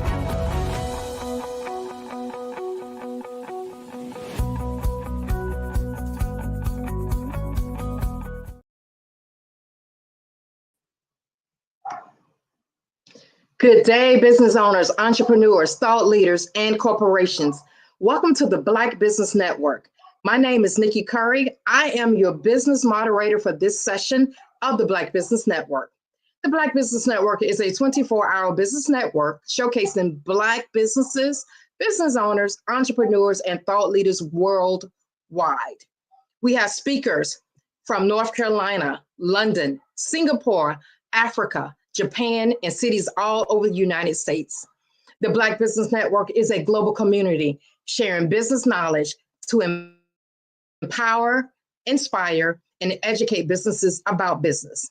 Today, we have the honor and pleasure to speak to Miss Shakara Campbell. Welcome, Shakara. It's Charkia Campbell. Good morning. Well, good afternoon. Shakira, I butchered that. I apologize. Shakira Campbell. Shakira. Got it. Do you have a nickname? They call me Cece, but it's Charkia? Charkia. It's with Charles. Charkia. Mhm. Got it. I apologize. I humbly apologize. I'm going to go ahead and introduce you. I'm sorry, I didn't mean to bring you up as of yet, but I'm going to go ahead and introduce you and tell the people a little bit about you. And then we're going to get into our fireside chat. So a little bit about Shakira. Cece, she's an pioneering entrepreneur in women's and fashion and retail. She founded He Loves Curves, a boutique in Cleveland, Ohio, catering to slim and curvy and plus size women. Since launching in 2014, the brand has expanded to locations in Richmond Heights and Strongsville, with the later franchise in South Park Mall. Shakira's vision for He Loves Curves is to empower women to feel confident and beautiful. Beyond retail, she has hosted high-end fashion shows and authored Thoughts of a Married Woman. We still have cravings. I'm sorry. You know what I'm going to do? I apologize, Shakira. I'm going to let you tell the world all about you and your brand. You can do a better job than I can. Please go ahead and let us know who you are. All these amazing things that I see on your bio. I'm having problems reading my teleprompter, but you please tell us all about you. Okay, well, my name is Charkia Campbell. As I said earlier, I'm the owner and CEO of He Loves Curves Boutique, where I give women back their sexy from small to 6X, their confidence and their success. I also have the opportunity to franchise out my boutique, which was located in Strongsville Mall. I am an author of Thoughts of a Married Woman, Commitment Doesn't Stop Cravings. I am now located at 5194 Wilson Mills Road, where I also house a new business called Vendetta's Box. I have 18 other businesses inside of there. I also do huge fashion shows in the city of Cleveland, allowing every shape, every size woman get their confidence back on their runway, designers, new business owners, new entrepreneurs to, get a chance of being in the spotlight. I also, I do a lot. I have independent living home for children that age out of the foster care system to bridge over until they're 21 years old, me and my husband. I am a whole ball of life, and I'm I'm a life coach, motivational speaking. So wow. That's part of Charkia Campbell. see, I could have never done that.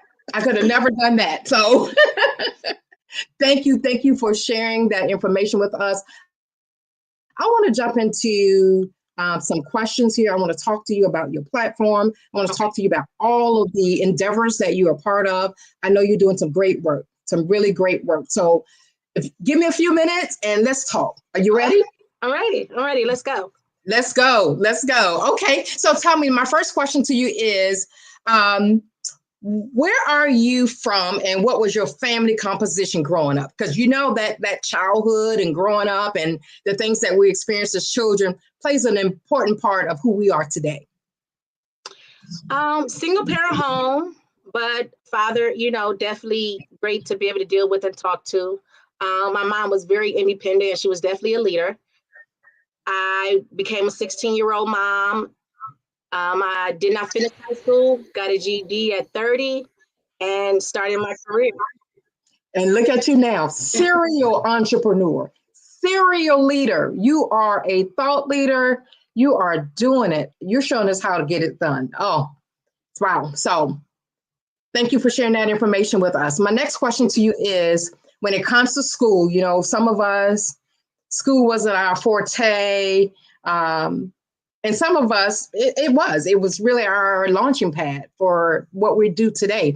Tell us about, what was school to you? How did that play a part in your life academically and socially? I did like school. School was a bit weird for me. I love school, but I never really studied. And my mom had this issue with it. She's like, we don't understand her. She passed every test, but she doesn't does the study questions.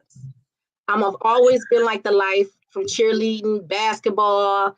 I even became president of school, of Mayfair, poetry. But due to me being a 16-year-old mom, I dropped out of school to work full-time jobs and to provide for him. So I stepped out of it, but I was determined to go back.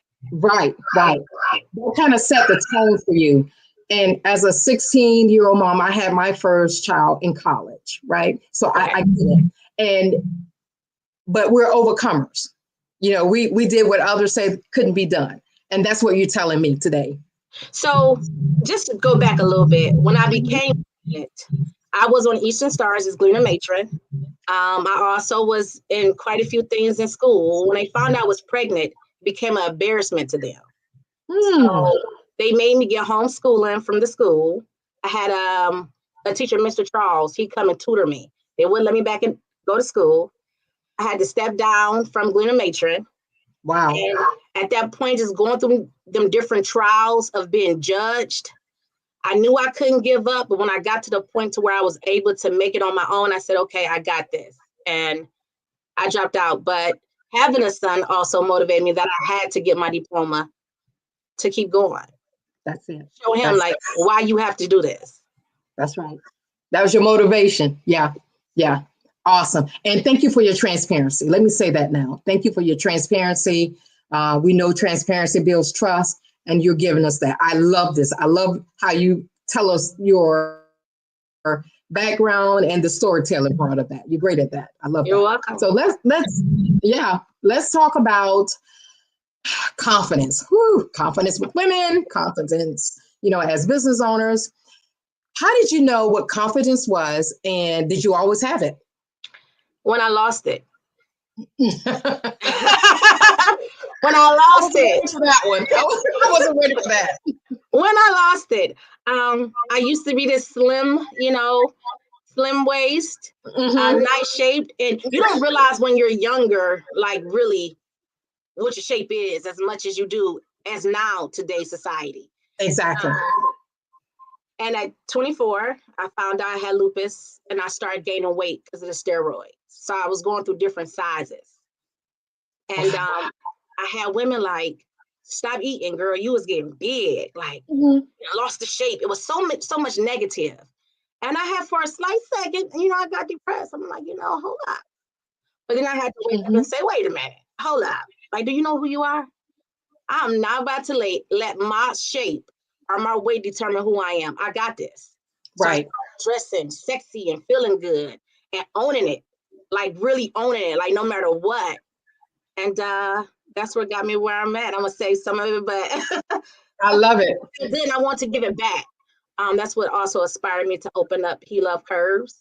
And I realized the name comes from no matter what shape, size I was, men love me. So that's He Love Curves. That's powerful. That's powerful.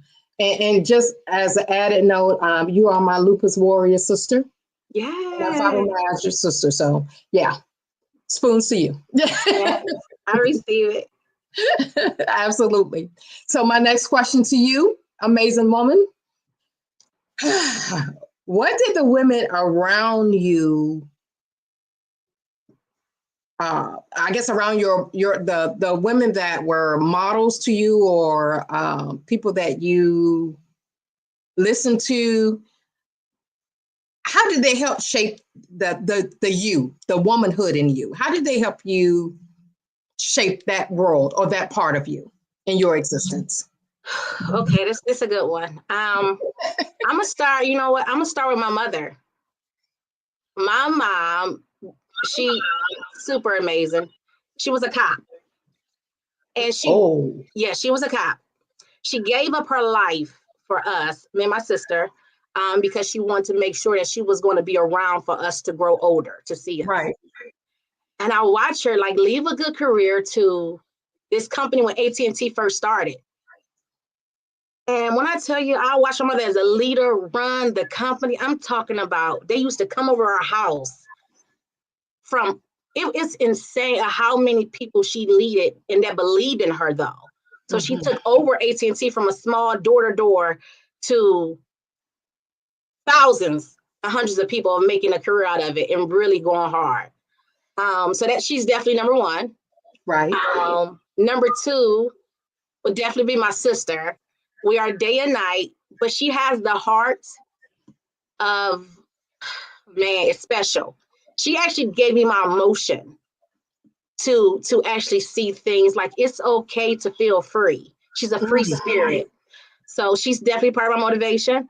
My grandmother, I watched her hold the tree down. I watched her hold the tree down. Granny gave me a lot of game. She's rest in peace. She has gave me a lot of game in my life.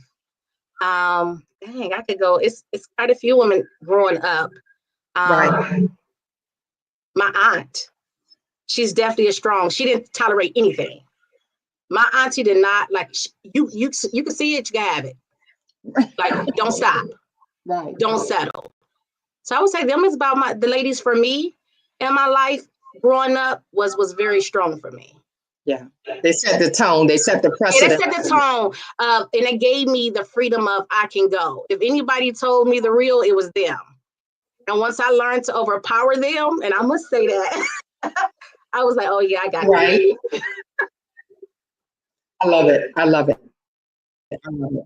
Before I jump into the business talk and we start talking shop, I still want to dig a little bit deeper into you, the person, the personal brand.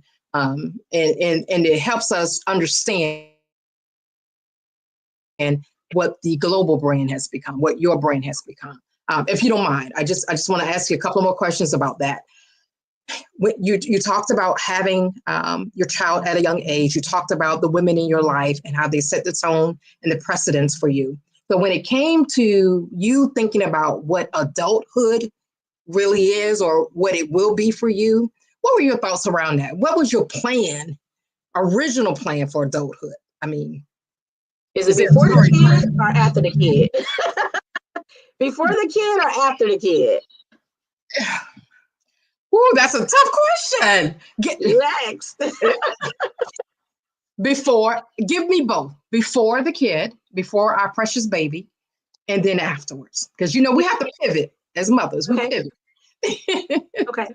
Before the kid, I would say I probably was just kind of living. I was floating.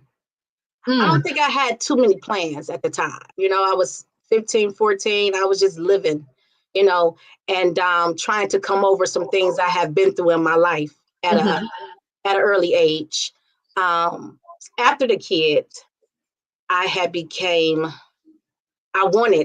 said, you know, I'm gonna be a judge. I wanted to be a judge. I wanted to be a lawyer, become a judge. Wow. I wanted to live downtown in this nice apartment with this Thunderbird, and it was gonna be me and him. I get the Thunderbird. That's the truth. Yes. I was in love with the two-door Thunderbird, and that was a dream car of mine there. So, yes, that was about my dreams. I love it. I love it. I love it. I love it. I love it. Love it. Okay. Thank you for sharing. Okay. So my last personal, I'm being nosy. So but we want to get to know you. We really want to get to know you here on the Black Business Network and Black Business Olympics. What was the defining moment or life-changing moment or event in your life before you, or what pushed you or catapult you to start this business venture? And that's where I'm going next. I'm going to segue into business, but I just want to know, what was that push? What was that defining moment, or was there a life-changing event that made you go, you kind of touched on it earlier, but I just want to bring that back to the table. I have been in situations from rape and molestation, and been in low income, and people was comfortable around me. And I wasn't okay with it. I've always felt like I have to prove myself. Right. I was counted out before I was counted in. Right. So I was determined to pass the Monopoly board with Boardwalk and Park Place. No matter how many times I pass go for $200, I need them stops. I would not settle. And I lived in low income, you know, paying $3 a month. And this lady pulled up. I never forget, I was looking out the window. This lady pulled up in this Cadillac truck. It was red. She gets out the truck, and I'm looking out the window, and I'm just like, You know, it's not about what she had. I was like, I wonder, what do she do? Like, who is she? Because she was just put together. Right. And I looked and I said, you know what? I would not be pulling my Mercedes up to low income. And I'm not against it. I just felt like it was a stepping stone for me. Right. I called my mom And she said, you can have whatever you want as long as you work for it. I said, I got you.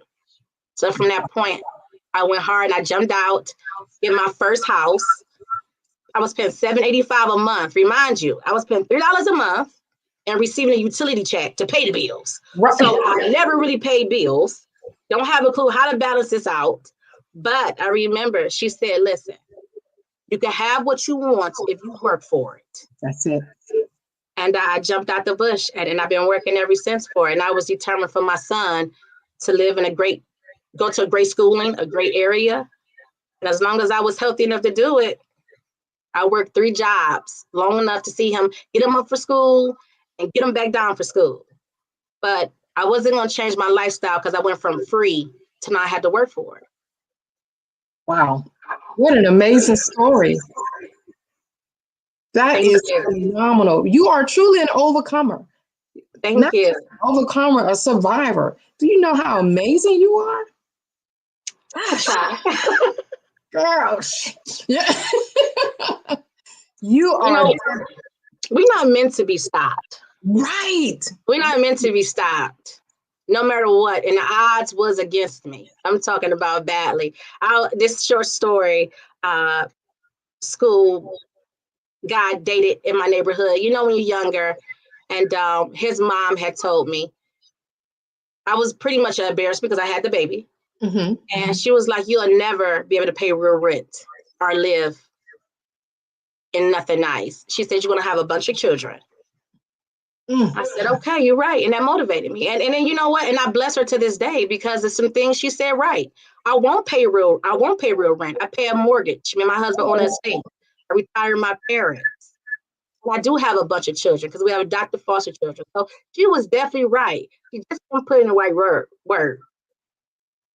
And she has no idea she was right, but she know now. Yeah, she. And it's so much respect to her. Like I don't feel bad. I appreciate it. You know, it motivated me even more. So I'm okay, and I send lots of blessings and love to her for that. What she did was underestimate you, and that became your superpower. Yes. You're my people, Shakara. You're my people. I love it. Underestimated, movers and shakers. I love it. I love it. Now let's segue into the business side of you, the business side of Miss Campbell, CC. Let's talk about that. As I was reading your bio and stating a few facts, I was like, okay, this is my community, plus size, curvy, that kind of thing, you know, and I love that. And there's a market and a community for all of us. Did you always know that you were going to go into business or even into this side of business, you know, selling clothes? Was that a part? Did that come to you early on, or was that something you fell into? Not close, but I definitely always knew I was going to work for myself from the age of 4 to on up. I say that because I knew things that I didn't even think I know. Like I look at it now like that. How did I know that? My great grandmother, and I tell this story because it's still funny to this day. My great grandmother, we used to go over there for the weekends, and she's like in the basement out. She called me Teeny and my sister Buttons. Of course, she was the good one. So go down to the basement. She was like, y'all go help me clean the basement. I'm gonna give y'all 50 cents. And you go to the store and get, you know, some snacks. Now then 50 cents, it was penny candy. So that's 25 pieces of candy, a bag of chips. You know, it seemed like a lot.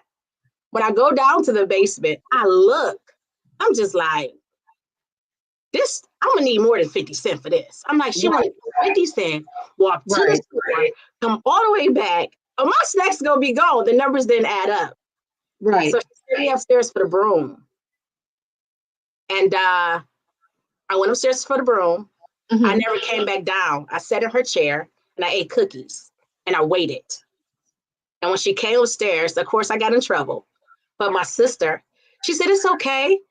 You go to the store with me. I'm still going to buy you something. I was like, so I could work, not work as much and still get what I want. Right. I working smart and not hard. Let's go. I know. I was like 9 years old. I had hot dog stands. I sold hot dogs, lemonade, ice cream cones. My mom got on me one time because of I was a serial entrepreneur. Like I wasn't playing. She was making ribs. And this car came past about hot dogs, and the car's like, oh my God, those ribs smell good. You selling them? I'm like, of course I wasn't, but sure. Right. She had the ribs. I was selling the bone. Oh my goodness. Everything was for sale. So I just knew what I was going to do. I knew I was going to be definitely working for myself. Right. So if I were to ask you, were you exposed to this entrepreneurship thing early on? It became a part of your assignment and you had no idea, but you saw it. You were exposed to it in a different way. You kind of fell into it. Would you agree with that statement? Definitely. Awesome. I love it. And I love your stories. You're so good at this. I love your stories. And I can relate to each and every one of them. I really can. So let's talk about going from, a lot of us are laptop entrepreneurs and we're selling stuff online and blah, blah, blah. But that's a different world from having a brick and mortar. I've had a brick and mortar and I've done the online thing. There's two different worlds. Let's talk about that. Let's talk about what it takes to obtain a brick and mortar and what does that look like? Let's speak through the lens of an entrepreneur that has to open those doors to pay that rent or pay that commercial mortgage. It's not an easy task. You got payroll, you got to keep the lights on, you got to keep the water running, you got to keep the microwave plugged in. How do you do it? It's a process. It's definitely a process and you have to be patient. So before I got my first brick and mortar, I used to sell the clothes out of my trunk. But through the process, my paychecks, I used to buy a piece of furniture for the store every month. I'm talking about filling my room up with stuff, clothing. I'm building my room up as if I knew I already had a location and I didn't. An associate of mine ended up bringing a location to my idea. And it's probably maybe a year later to me. And I talked to the landlord. He was like, the rent is $650 plus this, that, and that. And I was like, let me back up. Listen, you do not take no rent unless you add in your personal bills. That's right.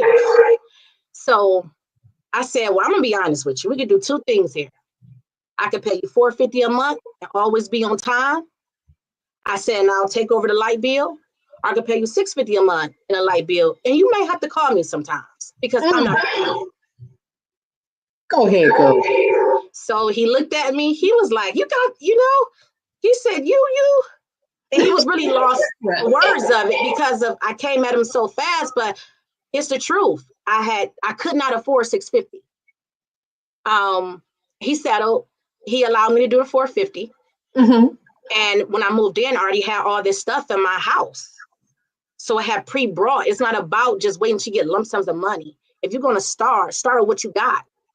Make it happen. I didn't take out no loans, no credit cards. I was a firm believer.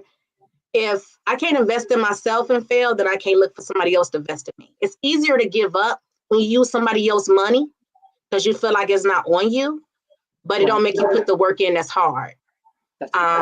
So I stayed in the brick and mortar, the first location for maybe about a year, about almost 2 years, maybe. Moved next door. And then my head location, which was on Superior, 33rd and Superior. Nice. So it was hard, but you have to trust the process. Oh, you definitely have to trust the process. You really have to be strategic in every move you make. And you're talking some really good talk. We got a lot in common. We need to talk after this. We got a lot in common. Don't feel like my first location, I had things, but not as much. And I was sitting there. And my sister's sitting there, wave. I'm like, you know what? I got to do something different. And this guy had reached out to me about a billboard. Mm-hmm. It was like, I could do your billboard for like $1,600. I was like, okay, cool. I'm like, I ain't got no money for that. Mm-hmm. I ain't about to do a billboard. So I did was I ended up going to the billboard on my own, found the information, researched it myself, went to the main location, and that billboard only cost me $500 a month. Wow. So what I did was I put up a billboard in a main location of where I was living at, in my main neighborhood. One thing about it, you can have clothing, you can have whatever you want. If you have no customers, it means nothing. Right. So I was putting all my money into advertisement. And I had people coming in like, oh my God, you know, and of course I didn't have what they wanted at the time. I said, just sold out, but it's on its way. But at that point, from them being able to meet me, actually see the location, they're like, I'm coming back. And that's how I build up. I just put my money into investing. I love it. Well, advertisement, not investment, advertisement. Advertising. I love it. I love it. Because without marketing, if no one knows you exist, how will they buy your product or your services? They can't. They must know you exist. I just want one more question in this vein. One more question. What was your most teachable moment as a brick and mortar business owner? Or out of all the years? Yes. Not researching. I'm not researching. Unpack and what I mean by that is I had got to a point in business. I'm doing good. I'm doing amazing. And I didn't have much help. Women didn't want to help. People didn't want to help you, especially when they want to give advice. So I doing business just by guessing as I go. Right. You know, the first person that would help me, you know, I'm thinking they great for me. And a guy, fake accountant, I thought I was excited he wanted to help me, and I'm giving him all my information, paying him monthly, $550 a month. Mm-hmm. I didn't get taught about balance sheets, profit and loss sheets, or sales taxes. I had no clue. So now I get to a high peak in my moment to find out, guess what? I owe IRS like crazy. He never filed anything. He never reported nothing. And I got to this big contest. I came in first place 3 times, $100,000, and I couldn't take it from the table. They said, well, we thought that you had an accountant who prepare your taxes. I said, I do. They said, well, this say self-prepare. I say, what? Now I'm shocked. So when they asked me for the information, I'm like, oh, no worries. I can reach out to him. He got this. And I didn't research to make sure it was true. I didn't research to make sure what profit and loss was, balance sheets. I did not research to know, what's real and what's fake. And it got me in a point to where I had to, IRS, sales tax, sorry for your loss, but we're going to need what we see. What we feel like you owe, we're going to need it. Right. Even follow my vendor license. I did not know, and a lot of people don't know still, and hopefully this helps somebody. When you file that vendor license, sales tax is automatically stopped. So if you don't make that account on Ohio Gateway, baby, they're going to estimate whatever they think you made because they know you in business. Right. And it's going to add from interest, the penalties all on it. And there's nothing you can do about it. And that's what happened. And I went in person and got my vendor license. They didn't even tell me, hey, when you get this, you got to do this, you got it. And just say, congratulations, here you go. And you walk out the door. So research. You have dropped some nuggets. Oh my goodness. You have truly, truly dropped some nuggets. For the sake of time, I mean, I can talk to you all day. I really can. I want to hone in at least on one more question, if you don't mind. Okay. I wanted to talk to you about motivational speaking because that's my thing, that's my vein, that's my jam. You are truly a motivator. You are truly an empowered woman in business, a business owner. How has motivational speaking helped you with all of the different things that you're doing? How has that kind of challenged you, stretched you, equipped you to be a better you, to be a better CC? How has that helped you? Every person I could change or believe in themselves. Yes. Or allow them confidence to know that nothing can stop you. That is what helped me. Yes. My children, my husband, my family. That's what helped me. That's my peace. That's my motivation. So because they have put so much on hold for me, I cannot stop. Wow. Please don't stop. Please don't stop being who you are. Please keep giving, keep leading us. And I guess this will will be my last question before we ask you to tell our viewers and our listeners how they can get in touch with you. But as a business owner, as a leader, as an empowered woman, what advice would you give to us? Give us some last words. What advice would I give to you? You need 50 no's, but 25 amazing yeses. Love it. You must keep God first. You must be okay to fail. You can make your first million by yourself, but you're going to need a team to make your second one. That's it. Stay and be you and believe in yourself. That's it. That's it. I love God it. in everything, like no matter what. Trust your process. You know, I say this, and I'm gonna end it with this. I always say don't cry till the ribbon get cut. And the reason why I say that is everybody has their own race, and you have to believe that. Right. Race, I stop and try my tennis shoes. I stop and drink some water. I check my emails. I might take a selfie. No matter who's going faster than me, I don't allow them to come in my vision. I already won because God told me it's at the end. That's it. And I don't have time to cry in the middle of it because guess what? When you cry, your emotions stop you. Now that small bump look bigger.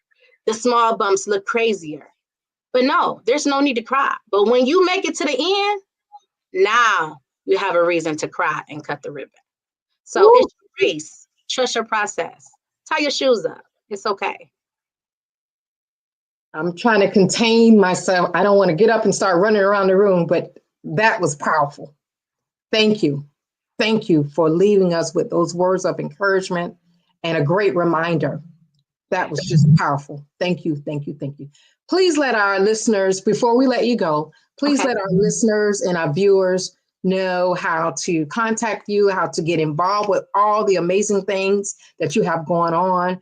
I can't believe the time is gone. I have to talk to you more and more and more. Please let us know how we can reach you outside of this program, and we hope you come back. But let us know how to connect with you. Okay, you can definitely reach me on sharkiaspeaks.com, Instagram, Sharkia is such a boss. Also, He Love Curves Boutique too. That's it, right? Come shop. You can reach me. Definitely at SharkiaSpeaks.com. Google me, SharkiaSpeaks.com. Any comments? Definitely reach out. And I definitely want to say this. Thank you so much for this opportunity. Black Business and Black Olympics, it has been an honor. And the way things work, God definitely dropped this when He was supposed to. So I'm shocked. I'm very appreciative for it. So thank you so much. We absolutely love you. We hope that you come back. I apologize again for fobbing over your name a little bit there, but I'm gonna call you Cece if that's okay. Okay. That's okay. I earned that name, so it's okay. Now I definitely earned it. That's it. Thank you, thank you, thank you. Everyone, please make sure you connect with Ms. Campbell. She's amazing. She's a serial entrepreneur. She has the receipts, the results, and the scars to prove it. Please, please connect with her, support her, and welcome her to your community. She's what we need. Yes. And I'm going to say to everyone, genius is coming, and I will see you on the other side. Okay. All right. So we've had a fantastic speaker here. I feel empowered. I feel encouraged. I just want to let everyone know why we are doing the Black Business Olympics. It is to support high school students and helping them to get scholarships, helping them to understand the power of leadership. That's what the Black Business Olympics is all about. Our mission is to raise funds for the high school seniors, like I said, going to college, K through 12 entrepreneurs. This expo is a fundraiser for students. You may go to blackbusinessexpousa.com to donate to the scholarship fund. Let me repeat that. Please go to blackbusinessexpousa.com to donate to the scholarship fund. There is a button on that website where you can donate and support Black Business Olympics, because we're doing this for the kids, not for us. That's why we're coming here. If you need to use Cash App, that's on the screen as well. It is $ B as in boy, B as in boy, X as in xylophone, USA, BBX USA. That is our Cash App handle. Our goal is to give laptops and up to $5,000 to 10 students. Students can register online at blackbusinessexpousa.com. Every dollar counts. So we want to remind you to donate to the scholarship fund. We want to thank our sponsors. Some of our sponsors are NC 100, Suede Soul, Carolina, Virginia Minority Supplier Development Council, Step Management, Margin McLean Foundation, Inc., Genius is Common, Executive Women's Success Institute, The Quality Coaching Company, Superwoman Business Services, Creative Force Studios, Leo Entertainment, Black Business Olympics, of course, Artistic App Design, Banks Law Firm, and Black Business Expo USA. My name is Nikki Curry. Thank you for joining us today. Genius is Common, and I will see you on the other side.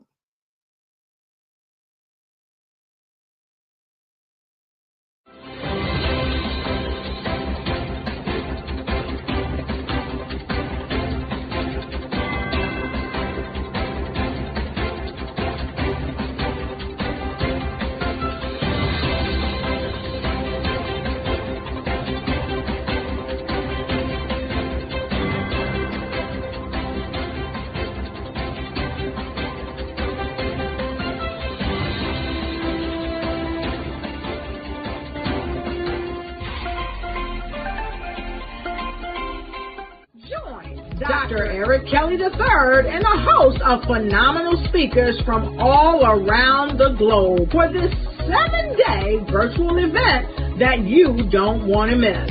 The mission of the Black Business Expo is to raise scholarship money from kids all the way from high school, all the way from college. The Black Business Olympics is one of the largest Black business showcases in the world. It is an opportunity for businesses and companies to showcase their businesses globally. We are going to be giving away laptops up to $5,000 away to students. Again, I'm Olivia Appleberry, the founder of 2 Cents Finance and one of the speakers for the expo. I am so excited to see you there. For more info, go to www.blackbusinessexpousa.com or call 919-308-9090 and hope to see you there.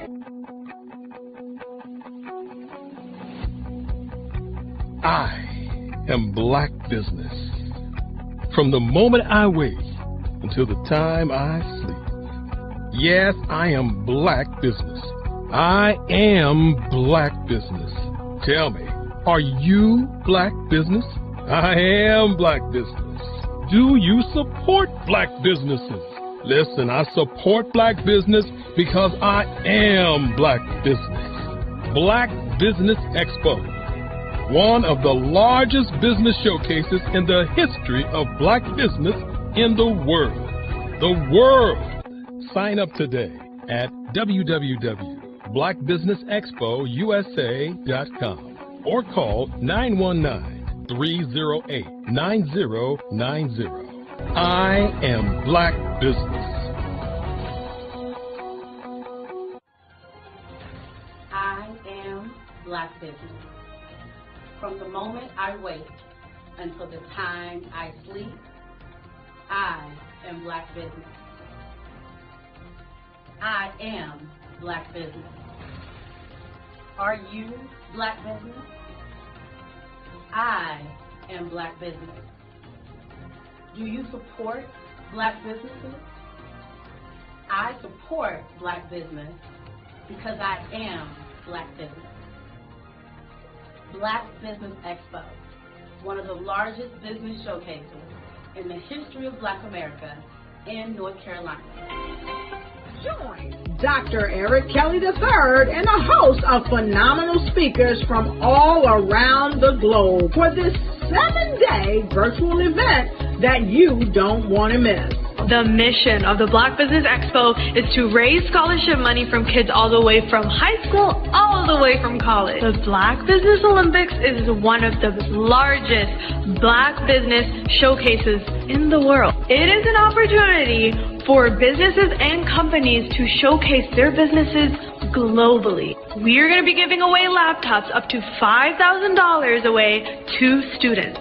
Again, I'm Olivia Appleberry, the founder of 2 Cents Finance and one of the speakers for the expo. I am so excited to see you there. For more info, go to www.blackbusinessexpousa.com or call 919-308-9090 and hope to see you there. I am Black Business. From the moment I wake until the time I sleep. Yes, I am Black Business. I am Black Business. Tell me, are you Black Business? Black Business Expo, one of the largest business showcases in the history of Black business in the world.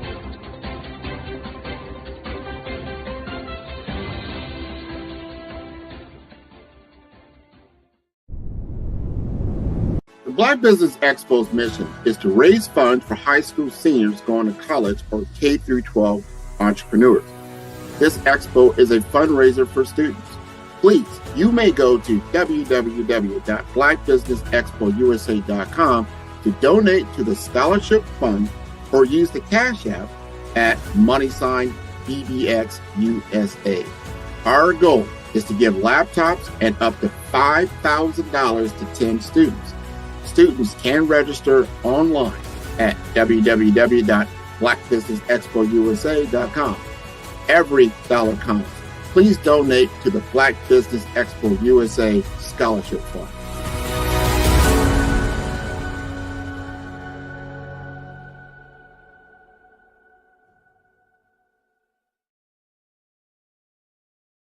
Hello, I am Dr. Eric Kelly III, the visionary strategist and founder of the Black Business Olympics. I invite you to showcase your Black-owned businesses on the Black Business Network global stage. The Black Business Olympics is a global Black Business Network platform that propels Black-owned businesses into the international spotlight. By showcasing your business on the Black Business Olympics platform, you can reach a worldwide audience of potential customers, partners, and investors. You can also establish yourself as a thought leader and expert in your field, attract lucrative partnerships, and more speaking engagements. In addition, the Black Business Olympics platform provides a valuable opportunity to connect and collaborate with like-minded entrepreneurs and business professionals from around the world. This can lead to new business opportunities, ideas, and relationships. Finally, by sharing your story and expertise on the Black Business Olympics platform, you can inspire and empower others. This is a powerful way to make a positive impact on the world and leave a lasting legacy. If you are a Black-owned business owner, I encourage you to seize the opportunity to showcase your business on the Black Business Olympics platform. It is a once-in-a-lifetime opportunity to make an indelible mark on the world. Be one of the 1,000 visionary entrepreneurs who are changing students' lives, shaping industries, and leaving an unforgettable legacy for their families. Unleash your voice on our global stage and watch your business thrive.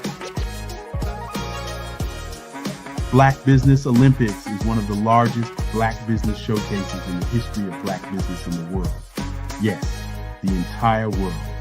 Just give me a call today at 919-308-9090.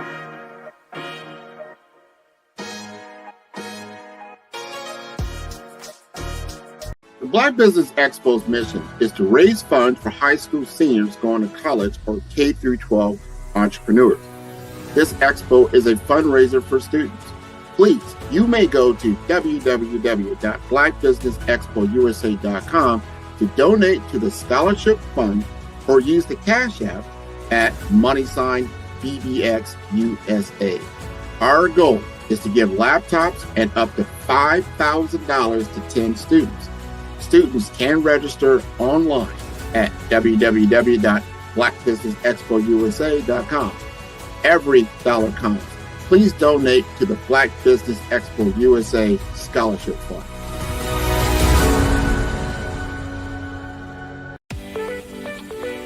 You are in the right place at the right time. The Black Business Network opens again for its Black Business Olympics, a 24/7 broadcast on business, strategies, global branding, social media marketing, finance, advertisement, and much, much more. Featuring the top, most powerful entrepreneurs and speakers and thought leaders from all around the world as they gather together for this phenomenal event. Join the Black Business Network streaming live into the metaverse, STEM City USA, Black Multiverse, Pod TV, Roku, Hulu, iHeartRadio, Apple TV, YouTube, TikTok, Instagram, Google Podcasts, Facebook, LinkedIn, IBM TV, Spotify, and Twitch. Tune in today and be a part of this amazing movement. The Black Business Olympics welcomes you.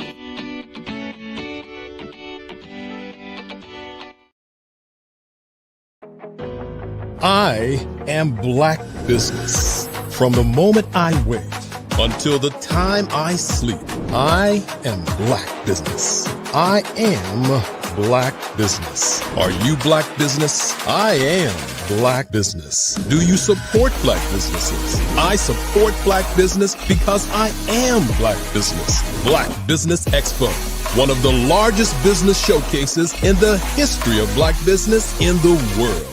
Sign up today at www.blackbusinessexpousa.com or call 919-308-9090. I am Black Business. Over the past few years, we've seen the growth of existing and new initiatives focused on financial inclusion, building global networks, and reducing the wealth gap in response to the idea there's not enough seats at the table. Whether their outcomes are to increase the representation of Black executives on corporate boards, ensure an inclusive global economy, or to create new U.S. African commercial pathways, the strategies are often carried out by separate programs. The question is, should they be? With the continent of Africa being home to more than half of the world's fastest growing economies, the youngest workforce, over 400 companies generating more than $1 billion annually, 700 generating more than $500 million annually that are poised for growth, and being the destination of nearly $5 billion in venture capital in 2021. Diversifying U.S. and Africa commercial engagement by building bridges between African businesses and their U.S. diaspora should begin being seen as mutually beneficial. From helping to reduce Africa's enormous capital gap to catalyzing two-way trade opportunities, the COVID-19 global pandemic hopefully has taught us that global challenges and opportunities are more interconnected than we thought. During the pandemic, African companies like Unicorn Flutterwave, insurance provider Reliance Health, ride-hailing app Yasir, and 54Gene, the continent's first bank of DNA on people of African descent, proved that when African companies have access to networks, capital, and information, they grow big, grow fast, and create solutions that are valuable to the world. This is why Be Direct was created. We are the first U.S.-based but African-centric board preparedness and board search company designed to connect U.S. Black talent and corporations to African businesses. Unique and fundamental to Be Direct's success is our process of helping board candidates adapt their experience and networks to an African context before they're connected to high-growth companies that are looking to locally and globally scale. From our focus groups with African business execs and government leaders, we don't ignore the sentiment that business is easy, but people are hard. Having a pool of board candidates with hard-to-access networks and extensive experience across the business life cycle, including successfully raising capital, is table stakes for an initiative like this. So yes, we have that. But corporate or entrepreneurial success in the U.S. does not guarantee success in Africa. Developed alongside industry partners on the continent, our training program, Be Direct Prep, is designed to transpose their experience to create cultural comfort, understanding, and a commitment to helping businesses in Africa scale. Our board governance sessions are African continental and country specific, integrated with cultural awareness and dexterity training, masterclasses led by African industry execs, and mentoring and coaching from African continental based facilitators. But even more unique to B-Direct Prep, we cap off our training program with an immersion trip to help candidates that have not been to Africa before see and feel Africa's complexity and opportunity from African soil. We all know traditional network-based board placement has historically left a lot of us out of ever really being in the paid board pipeline. Our strategy supports the work of many great organizations that are successfully filling seats at U.S. board tables by creating more tables for those that are still left on the sideline. It's time to start seeing the role and value of U.S. Black talent and businesses on the continent of Africa differently. Old perceptions and habits limit economic inclusion. Let's transition Black talent and the African businesses they will support from the periphery of the global economy to its core. Living in a global lockdown, we all know now how fast local and global economies can change and see the value of having businesses that hire, strengthen local value chains, and even grow globally. Status quo in any form holds back progress. We must democratize U.S.-Africa commercial engagement by socially and economically connecting cultures that have long been disconnected. It's time for Africa's U.S. diaspora to redefine their global value by helping African businesses scale continentally and globally.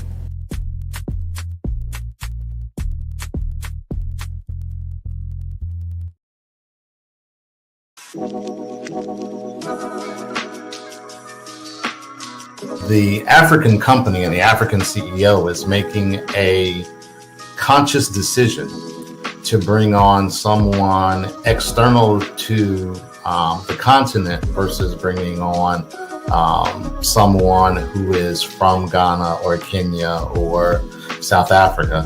And so the skill sets of the people that we take through our executive leadership training program and ultimately on the placement, obviously have to be extremely high caliber. So what we look for are corporate executives at the vice president to C-suite level, as well as Black entrepreneurs. When we look at the Black corporate executives, we're looking for some very specific skill sets, whether that be around supply chain, sales and marketing, engineering, product development. We want our folks to be able to add immediate value to the corporate board, right? And the other thing is, even if they don't necessarily have specific industry experience, they're bringing a diversity of thought.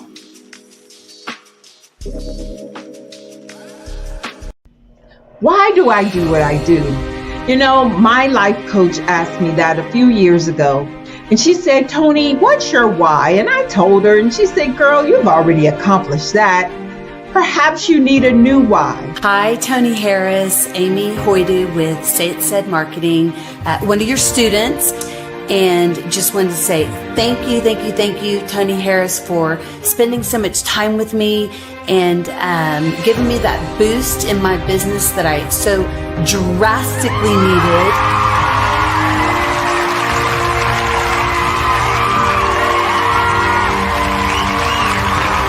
My why is to touch, move, and inspire my clients to take drastic steps to be better than they were before they met me. I'm a resource. I'm a connector. I want to help people build deeper relationships that are beneficial to their life and business. That's what I do best. So, first thing you got to do is show up. And speaking is a way to magnetically attract your ideal client to you. How many of you use social media that way? Absolutely, and this is how you look to the world. Drastic steps are the steps that are needed to be successful. And my business is drastic denotes a mindset. Getting out of your comfort zone. Doing something that you don't necessarily feel comfortable doing, want to do, but you know it's a necessary step to be successful in your business. I get the most satisfaction when I see my connections flourishing into relationships long after I am gone. Hi, my name is Jasmine Augustine with Linda Jasmine, and I've joined several networking and referral groups. in the area. And Network in Action Northeast Houston with Tony Harris Taylor is one of the best organizations that I've joined. I love that piece of what I do, and it is what fuels my fire.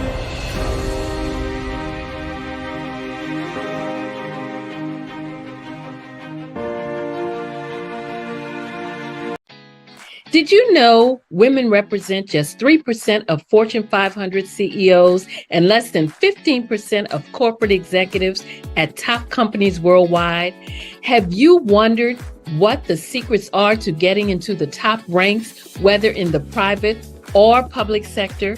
Do you want to figure out how to stop being held back in your career or passed over for promotion? Then you're in the right place. Hi, I'm Dr. Madeline Ann Lewis, President and CEO of the Executive Women's Success Institute. I have decades of experience in the military, the federal government, and corporate America. And my mission is to help women succeed and tap into their full potential.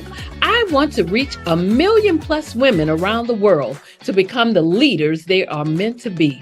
So if you want to move into a management or executive level position, or maybe you are a female veteran transitioning out of the military into business entrepreneurship, then reach out to the Executive Women's Success Institute at 301-693-3284. Let us get you on the fast track to success.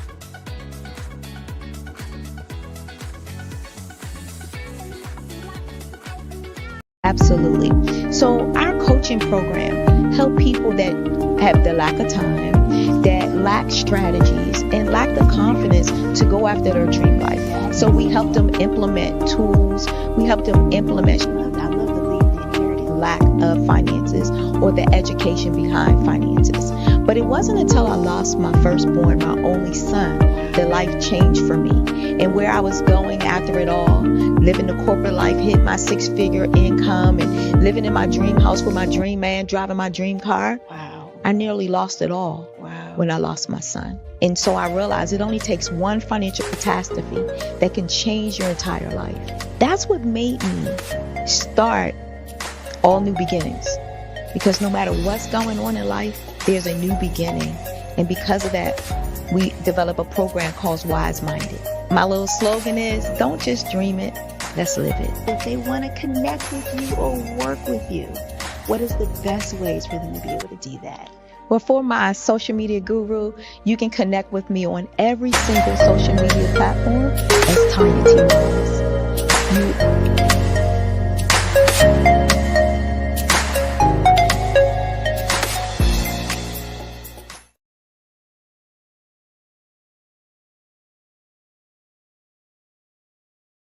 Absolutely.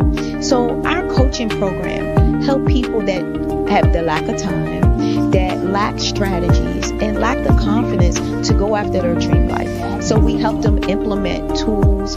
We help them implement, I love to leave the inherited lack of finances or the education behind finances. But it wasn't until I lost my firstborn, my only son, that life changed for me. And where I was going after it all, living the corporate life, hit my 6-figure income, and living in my dream house with my dream man, driving my dream car. Wow. I nearly lost it all. Wow. When I lost my son. And so I realized it only takes one financial catastrophe that can change your entire life.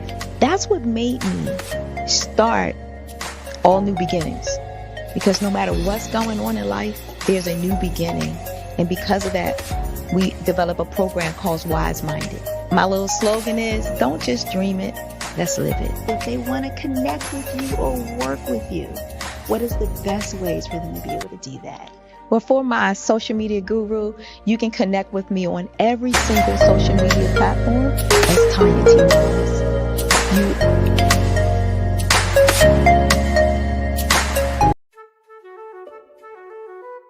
This is Dr. Arnold T. Petsworth. He's the owner of Petsworth Vet World, a veterinary clinic in Hopton, Connecticut. His patients include dog, cat, frog, fish, Goldie, dog, and this alpaca. Due to doctor-patient confidentiality, we can't tell you their names. Business at Vet World was steady, and then quarantine hit. Neighbors brought new four-legged friends into their homes. Bunnies. Bunnies everywhere. Dr. Petsworth welcomed these new patients with open arms. The only problem? There were more appointments than he could manage. That's when Dr. Petsworth turned to his American Express business card, which offers spending potential that's built for his changing business needs. He decided to hire a new assistant, Julio, and with spending power built for business purchases, he used his card to furnish a new exam room. Together, Dr. Petsworth, Julio, and American Express Business made sure all the pets of Humpton got the love and care they deserved. And everyone was happy. Get the card built for business by American Express. I'm Ramon Ray, founder of Smart Hustle Magazine and smallbiztechnology.com.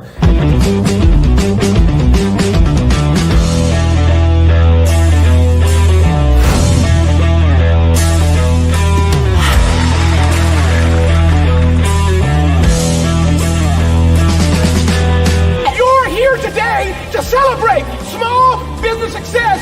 Stand up on your feet. You rocked the house. It was amazing. Didn't we learn? For me, success comes from failure. One thing not to do is shake somebody's hand like this.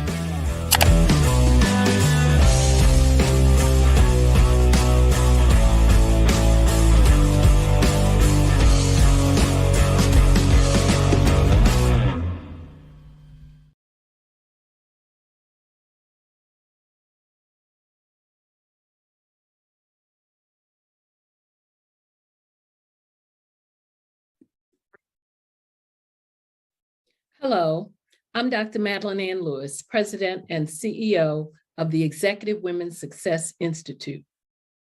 And my genius is helping women accelerate the path to success. You know, I was blessed to have strong women in my life who encouraged, motivated, and pushed me to do my best and to never even think about giving up on my dreams. So I say to women, we must show up to rise up. We have talents and potential, but who will see them if we don't speak up and get noticed?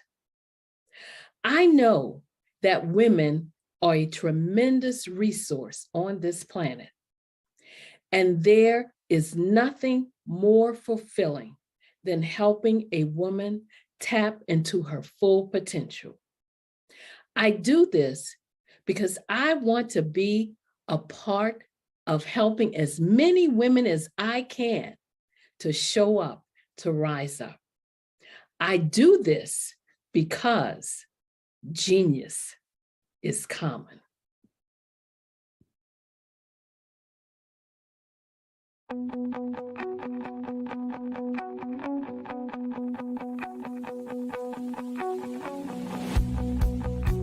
I am Black Business. From the moment I wake until the time I sleep. Yes, I am Black Business. I am Black Business. Tell me, are you Black Business? I am Black Business. Do you support Black businesses? Listen, I support Black business because I am Black Business. Black Business Expo, one of the largest business showcases in the history of Black business in the world. The world!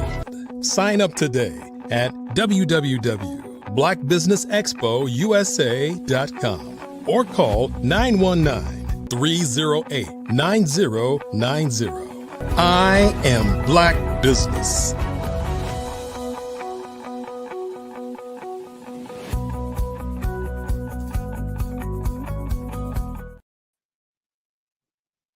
Good day, business owners, entrepreneurs, thought leaders, and corporations. Welcome to the Black Business Network. My name is Nikki Curry. I am your business moderator for this session of the Black Business Network. The Black Business Network is a 24-hour business network showcasing Black businesses, business owners, entrepreneurs, and thought leaders worldwide. We have speakers from North Carolina, London, Singapore, Africa, Japan, and cities all over the United States. The Black Business Network is a global community sharing business knowledge to empower, inspire, and educate businesses about business. Today, we have the honor and privilege to speak with, and share with Mrs. Kenyatta Clark. Let me tell you a little bit about Kenyatta before I bring her on. Kenyatta Clark is a multifaceted professional entrepreneur and justice advocate with expertise spanning in accounting, insurance, finance, law, and community service. With 3 degrees in accounting and paralegal technology, she has 19 years of experience in the insurance industry, 17 years in civil procedure and justice advocacy, and 12 years as an entrepreneur. Wow. She's also a licensed bail bond agent and forensic accountant. Kenyatta is committed to financial literacy, justice reform, and community empowerment. As a former Town of Cabarro Racial Equity Commission member and North Carolina Bail Agents Association member, she continues to advocate for equity, financial independence, and legal education. Her lifelong mission is to be an agent of change. Welcome to the show, Ms. Kenyatta Clark. Thank you. Thank you for having me again. I'm grateful to be here. Awesome. Awesome. Thank you for joining us. I look forward to this discussion. I know it is going to be robust and memorable. Thank you for joining us. So before I jump into our fireside, because I love talking to entrepreneurs like you, I can tell based on that short introduction that I read, tell us a little bit something about you that's not on that bio. Give me something that's not stated on that bio. I mean, I'll put you on the spot. At the core of it all, I'm just a dedicated mother who loves people. And so my work is about first not being hard on myself, but also not being hard on others. And so I live my life with plenty of grace and compassion. That's so important. That's so, so important. So let's jump in. We're going to spend a few minutes together and we're going to have a great conversation. I know our listeners and our viewers are going to take away many nuggets from you, a serial entrepreneur. You're an advocate for justice and reform, and we so need you. Thank you for doing all that you do. Okay. Thank you. So my first question to you is, what inspired you to pursue the careers in both finance and legal justice advocacy? That's a whole loaded platform there. Talk to us about that. Well, I started my career in insurance, actually, and it was through there that I learned the importance of understanding contracts.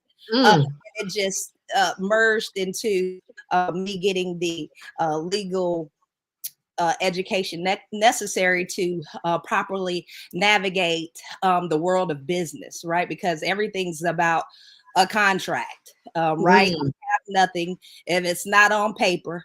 And you know, in general, it just seems to be an issue with accountability across the board, right? And I'm grateful for business practices that hold people to that standard of being accountable to do what they say they will do. And so that's what it's always been for me. It's just like one thing streamlined into the other, which was really, it turned into me just looking to be able to provide for my family.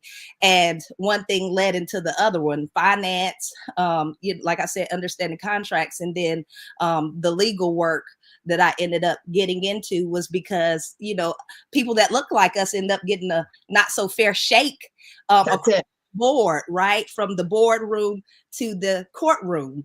And so that's where a lot of the justice advocacy comes from, because you find that people out here living life a lot of times are not aware of their rights. Right. And then it's just a matter of navigation, right? Because like I like to tell people a lot of times, life will always life, right? It's a matter of how we navigate. Right. So for me, you said serial entrepreneur would be like, I pursue one thing and then I end up pivoting into the other just out of necessity. For be there for my people. Oh, I love that answer. And you're bringing up a lot of things. As a business owner and entrepreneur for many, many years,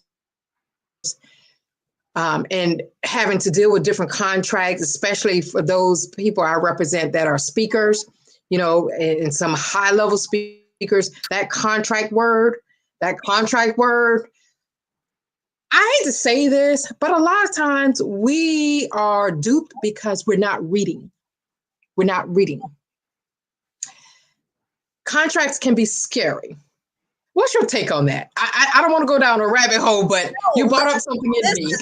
Listen, call me Alice. I'll go to Wonderland with you. We can go down that rabbit hole because you're absolutely correct, right?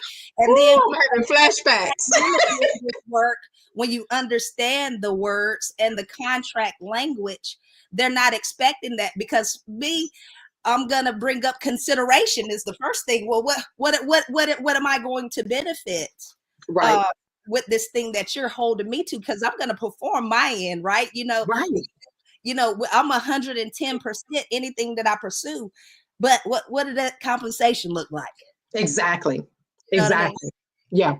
And you said if it's not in the contract, it's really not valid, right? Absolutely. And I have learned that the hard way, working with some of these high level speakers. Their handler is calling me like, well, no, he's not doing that because that's not in the contract. I love you, Nikki Curry, but he's not doing that. Yes. So I'm sitting back like, oh my gosh, lesson learned. Yes. And a lot of it is about, I think lesson learned, if it's not in writing, it's not valid. That's right. And what happens is the uncomfortable conversations that we're not willing to have up front, right? See, because we have the conversations, then it translates into the contract. But if we were afraid to broach the issue of compensation, of really laying out the things of our expectations, then what are we really going to be holding a person accountable to?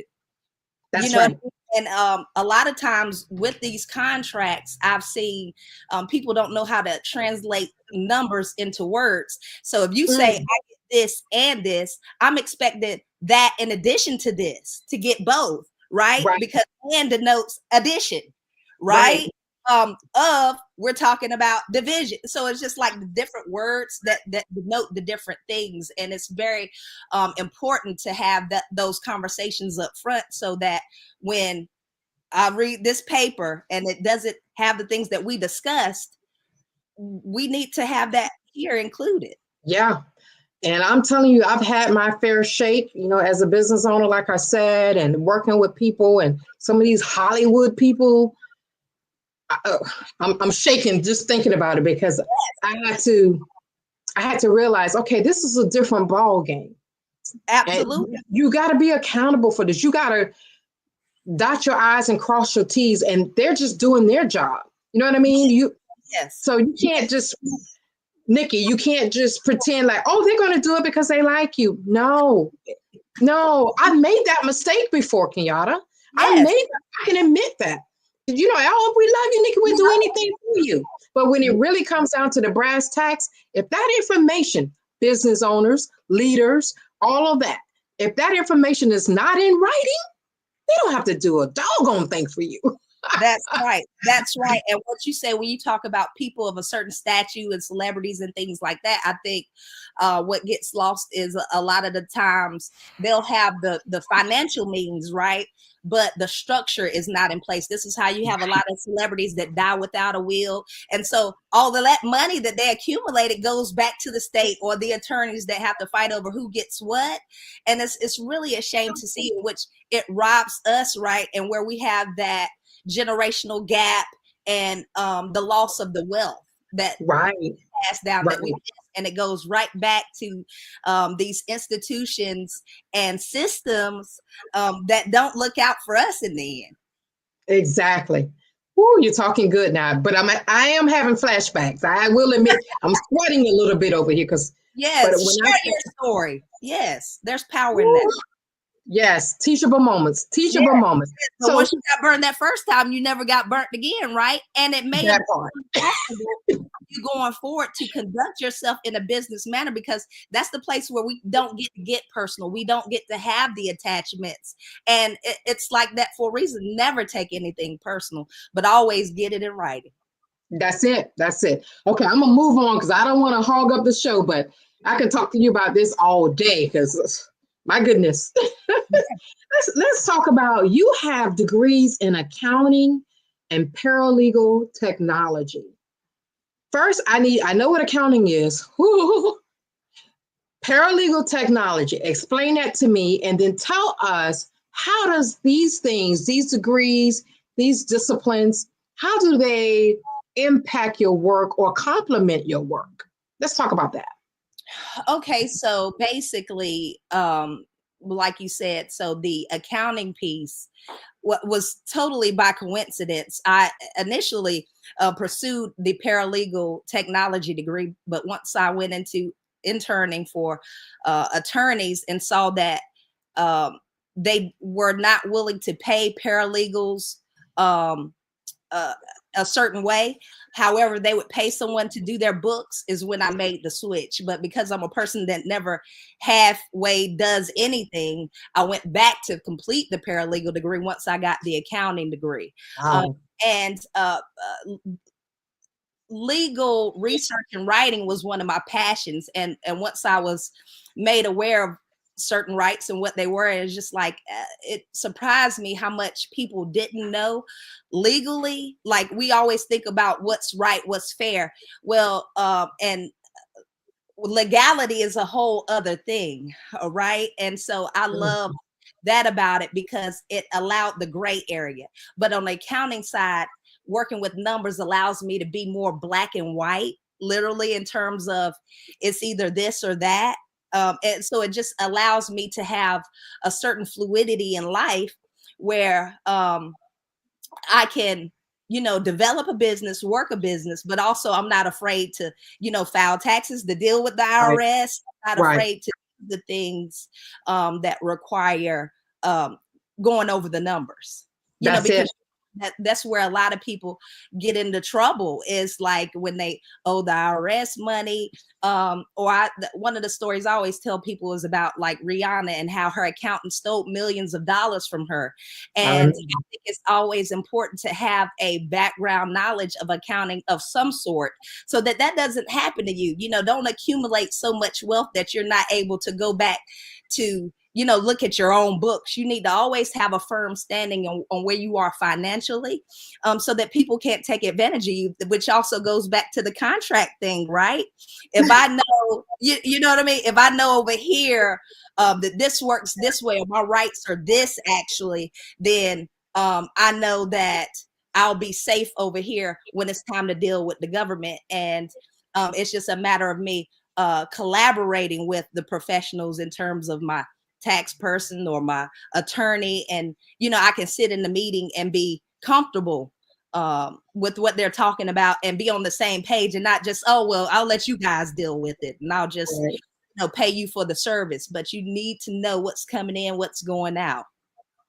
That's from a business standpoint to a personal finance standpoint, because everything is about, like, we're in America, everything was founded on commerce. And not to mention, insurance itself was which speaks to my financial background.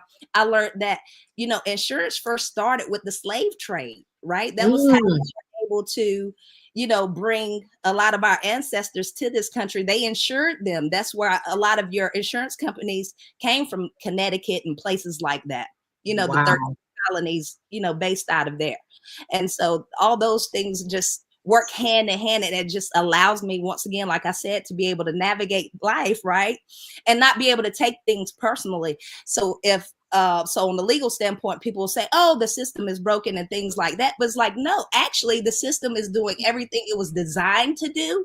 I think it's just kind of bringing those in that maybe want to implement the change. Hence why I say I want to be an agent of change, because I want my life to be proof of power to say, it's not necessary to ever judge a person from what they come from or to count a person out, but everyone has potential. We're not broken, right? There's nothing to be fixed, right? We are all worthy of redemption at the end of the day.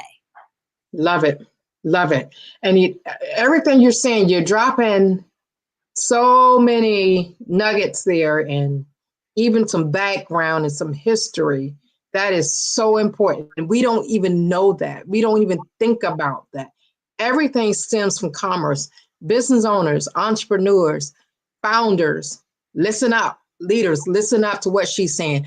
And the truth of it all, and the takeaway from this conversation, as business owners and entrepreneurs, the accounting piece and that legal piece are two of the most important pieces of doing business. And if we don't have professionals like yourself in our corners or on our payroll or in our business, we will fail. We will fail. Absolutely. There's so much we don't know. It's so much we don't know. We need you all. Yes. Yes. But we try to sidetrack that part of the Yes, like a shade tree mechanic, and that's just not the place to do it. As a paralegal, I see that a lot because I'm not able to necessarily charge what an attorney charges, right? And then my money the way in which they do. And as a paralegal, I noticed that they don't see the value, like society in general, in what I offer as a service, but it is so necessary. Like when we talk about justice advocacy, I believe so strongly in that as a mother of 6. So I do things like sit in with people if they end up getting a child protective service investigation, sit with them to make sure their rights are being upheld, and social services is doing their piece in terms of upholding the family and their rights in that regard. But like you said, a lot of people, when it comes to providing a service, it would be hard for them to see the value in it.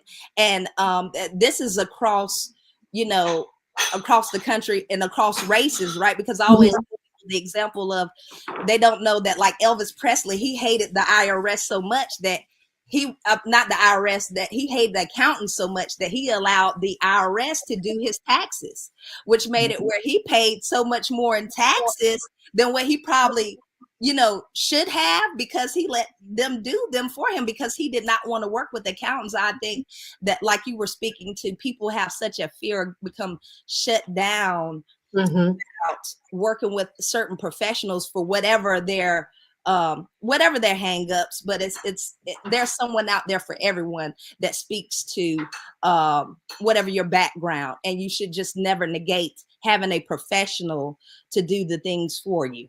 That's right. It would save you money in the long run. It would save you time and stress in the long run. Have these people empower you. That's important. Exactly. Find someone that you can trust. Find someone that that has your back and you can talk to and communicate with, and it's a win-win for both sides.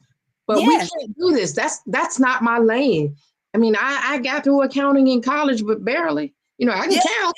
But insurance, I used to go through it, and I had to get out of it, because you would have a lot of people coming into insurance and not knowing, how is it that you spend your hard-earned dollars for insurance coverage and you don't know how your policy works? Well, that's even more so the case when you go on these .com sites to get your insurance policy. Now you don't have a person you can refer to. Hey, listen, I went to go warm my car up downstairs and I came back down there and now my car is gone.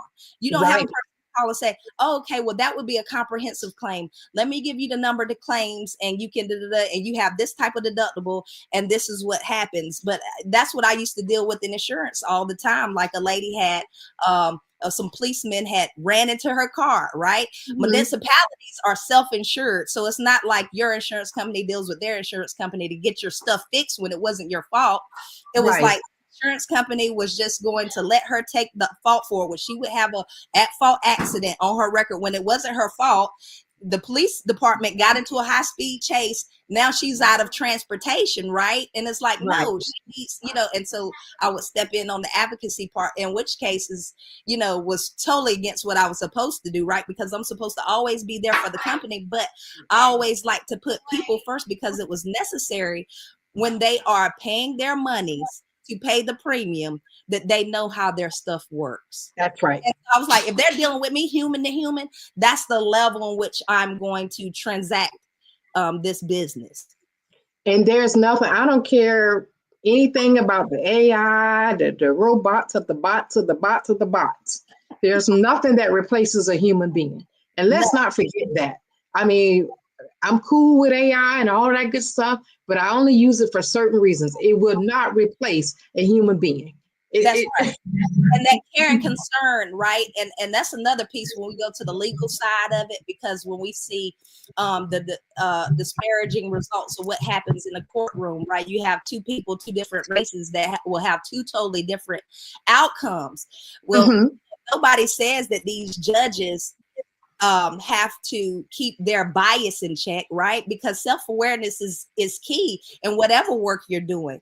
But there's a lack of accountability when it comes to people, whatever their bias is, them walking into their work and placing that to the side to be fair and equitable in all their decisions.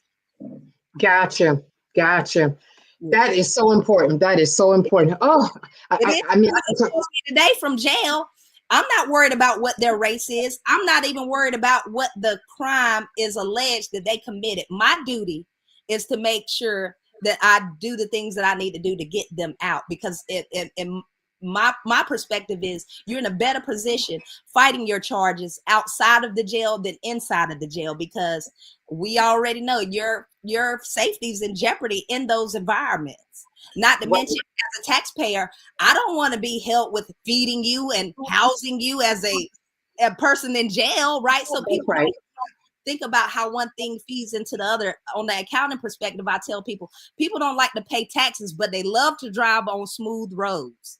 And we just think about things in society and how one thing assists the other and making it where we can navigate life, right? Because riding roads is so important.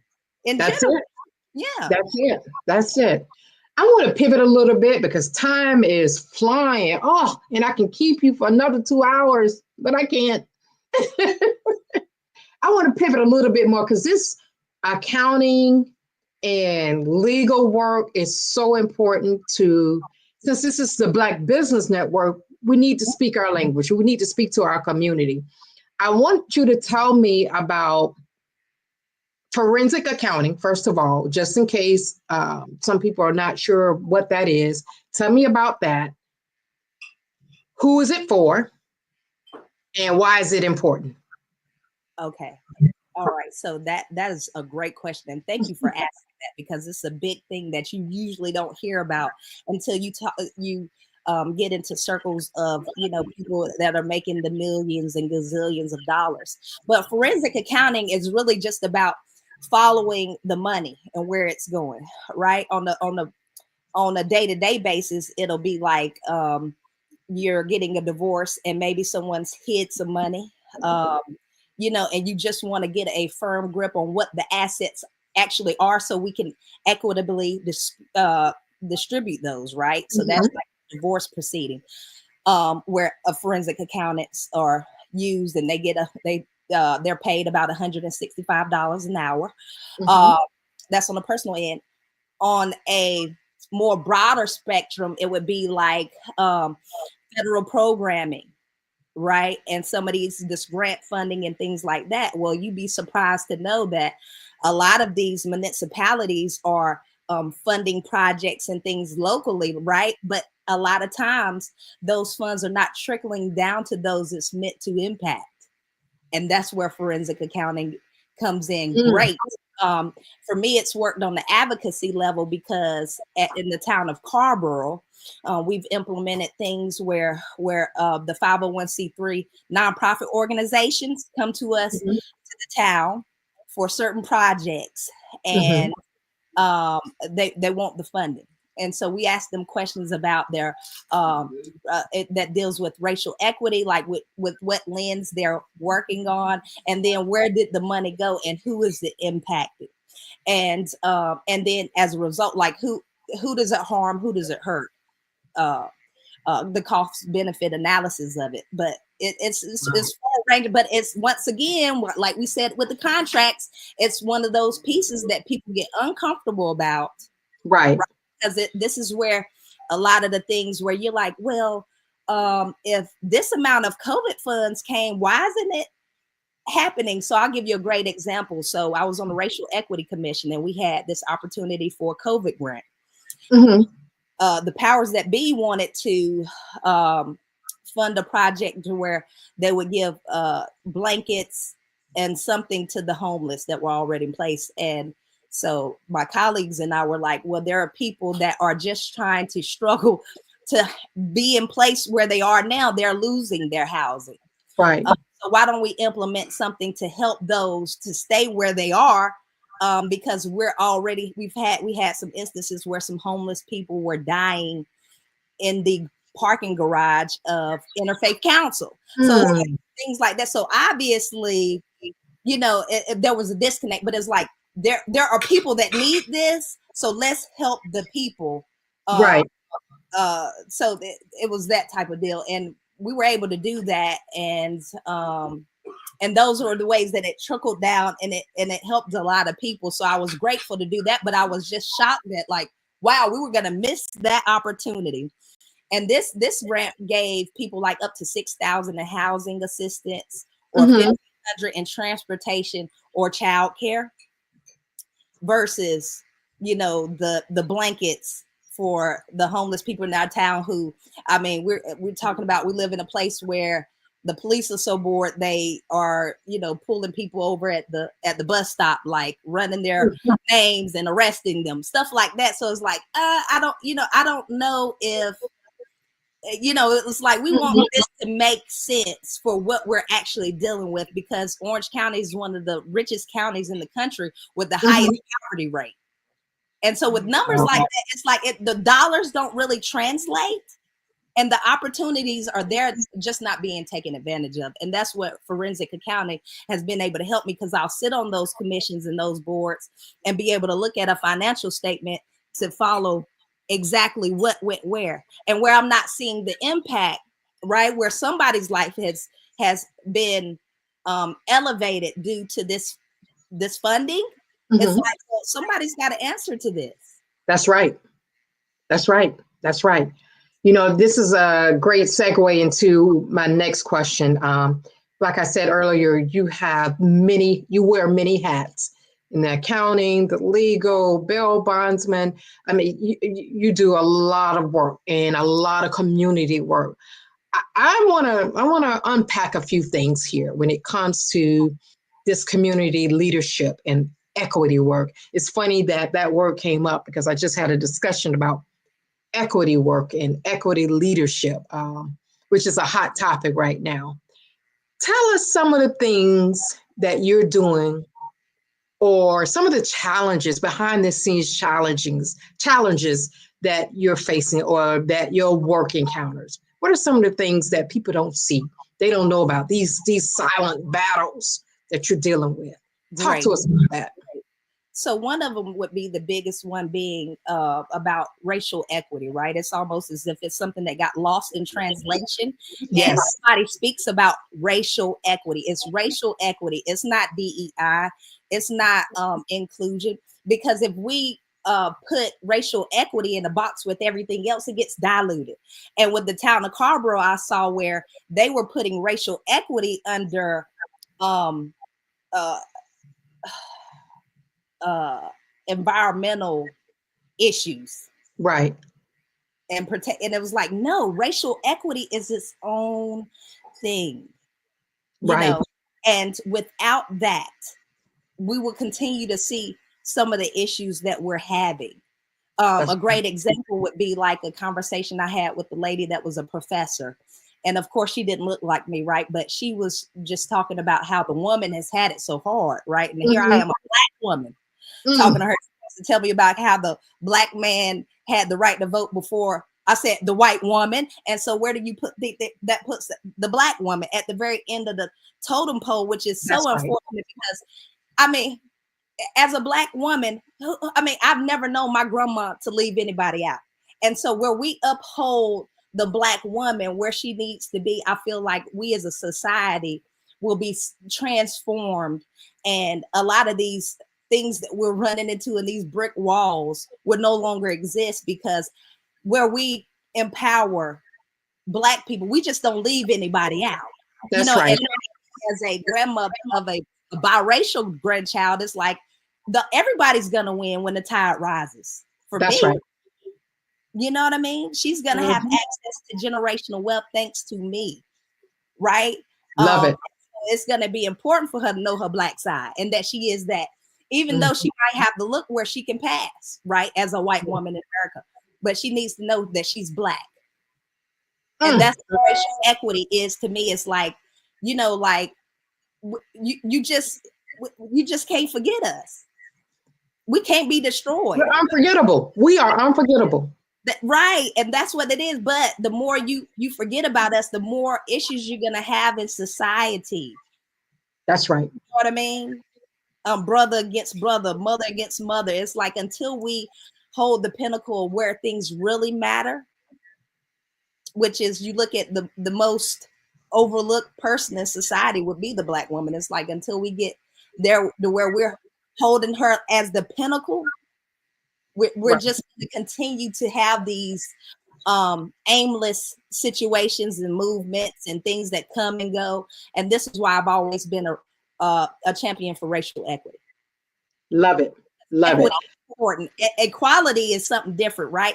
It's like, I think I just saw a debate about like with healthcare, and biologically we are different, right? So there can be no equality there, right? But where you say equity, we're talking ownership. We're talking, put the supports in place so that I can be neck and neck with you, right? Regardless of, but no, they say, oh, you have to earn your reparations. This is the conversation. It's like, no, I don't have to earn anything. Look outside. This is off of my back. That's it. That's it. Until we get there and keep that as the focus, we're gonna continue to be all over the place with this thing. Woo. You're talking real good. You're talking some good stuff there. And I could talk to you for hours. Yeah. Wow. Wow. I mean, I had 3 other questions to pop in my head, but the time has come. You just think total destruction. So it's like, we just should probably prepare ourselves for that until we get to that place. But yeah, that's just really what it's gonna take. You know what I mean? And a reset of this whole strong black woman narrative. We've got to get over that too, and that push through and just have love and compassion for each other. Yes. Like I see you out in the street. Like I said, I'm not here to be hard on myself first, but I'm definitely not hard on you. But it's gonna be like, sister, I know it took a lot for you to come outside today. What can I do for you? How may I help? And that's what my work has really been about. And for me, it doesn't matter who you are or what you look like, but I'm gonna be for black first. Love it. Love it. Thank you so much. Again, I can go on and on and on and on with you. Please let our listeners and our viewers know how to contact you, get in touch with you, work with you, advocate with you, stand with you. How can people get in touch with you?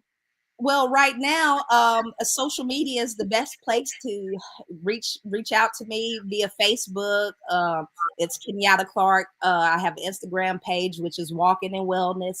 And that would be the best way to reach me until you see me again. I love it. We hope that you will come back on the Black Business Network, Black Business Olympics. We need you. We need the work that you're doing.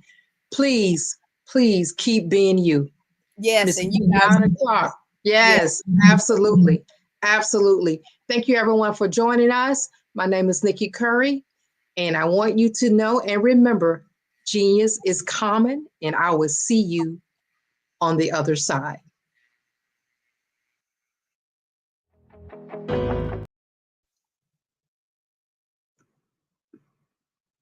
All right.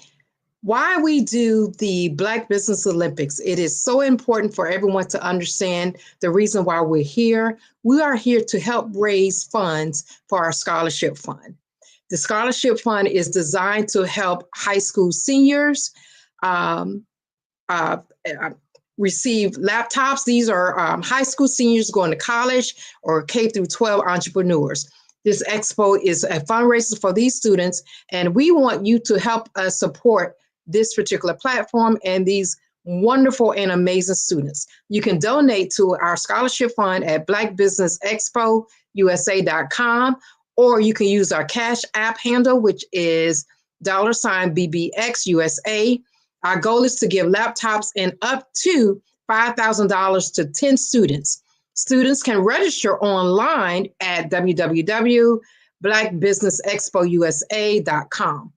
Every dollar counts, every dollar counts. So we want to remind you to donate to this scholarship fund. And we also want to quickly thank our sponsors. Some of our sponsors are NC100, Suede Soul, Step Management, Carolina, Virginia Minority Supplier Development Council, Executive Women's Success Institute, Genius is Common, the Quality Coaching Company, Superwoman Business Services, Creative Force Studios, Lee Entertainment, Black Business Olympics, Artistic App Design, Banks Law Firm, and the Black Business Expo USA. Thank you, everyone. Again, my name is Nikki Curry. Remember, genius is common, and I will see you on the other side.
Hi, I'm Eric Kelly III, and today I'd like to introduce you to my art.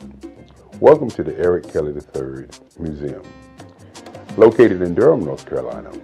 Today we're going to be discussing my art, my journey, and where I'm going next. You know, the past, the today, and the future. When I think about the beginning of my work, I have to go all the way back to when I was about 4 years old. And my grandmother gave me a pen, and I was in church. And I took that pen and I began to draw. And as I was drawing, later on, my grandmother said that the picture that I drew then looked like the choir that was in the church. And so my affinity for utilizing the ink pen to do work still happens today. Now, many times when we begin to talk about art, the question always is, what is the intent? Why do you do art? What makes you an artist? And so, as we look at my early years, I was not thinking about what I was drawing.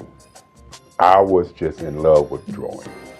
I remember in the 5th grade when a young man, one of my friends, came to my desk and saw me drawing, and he said he'd like to draw.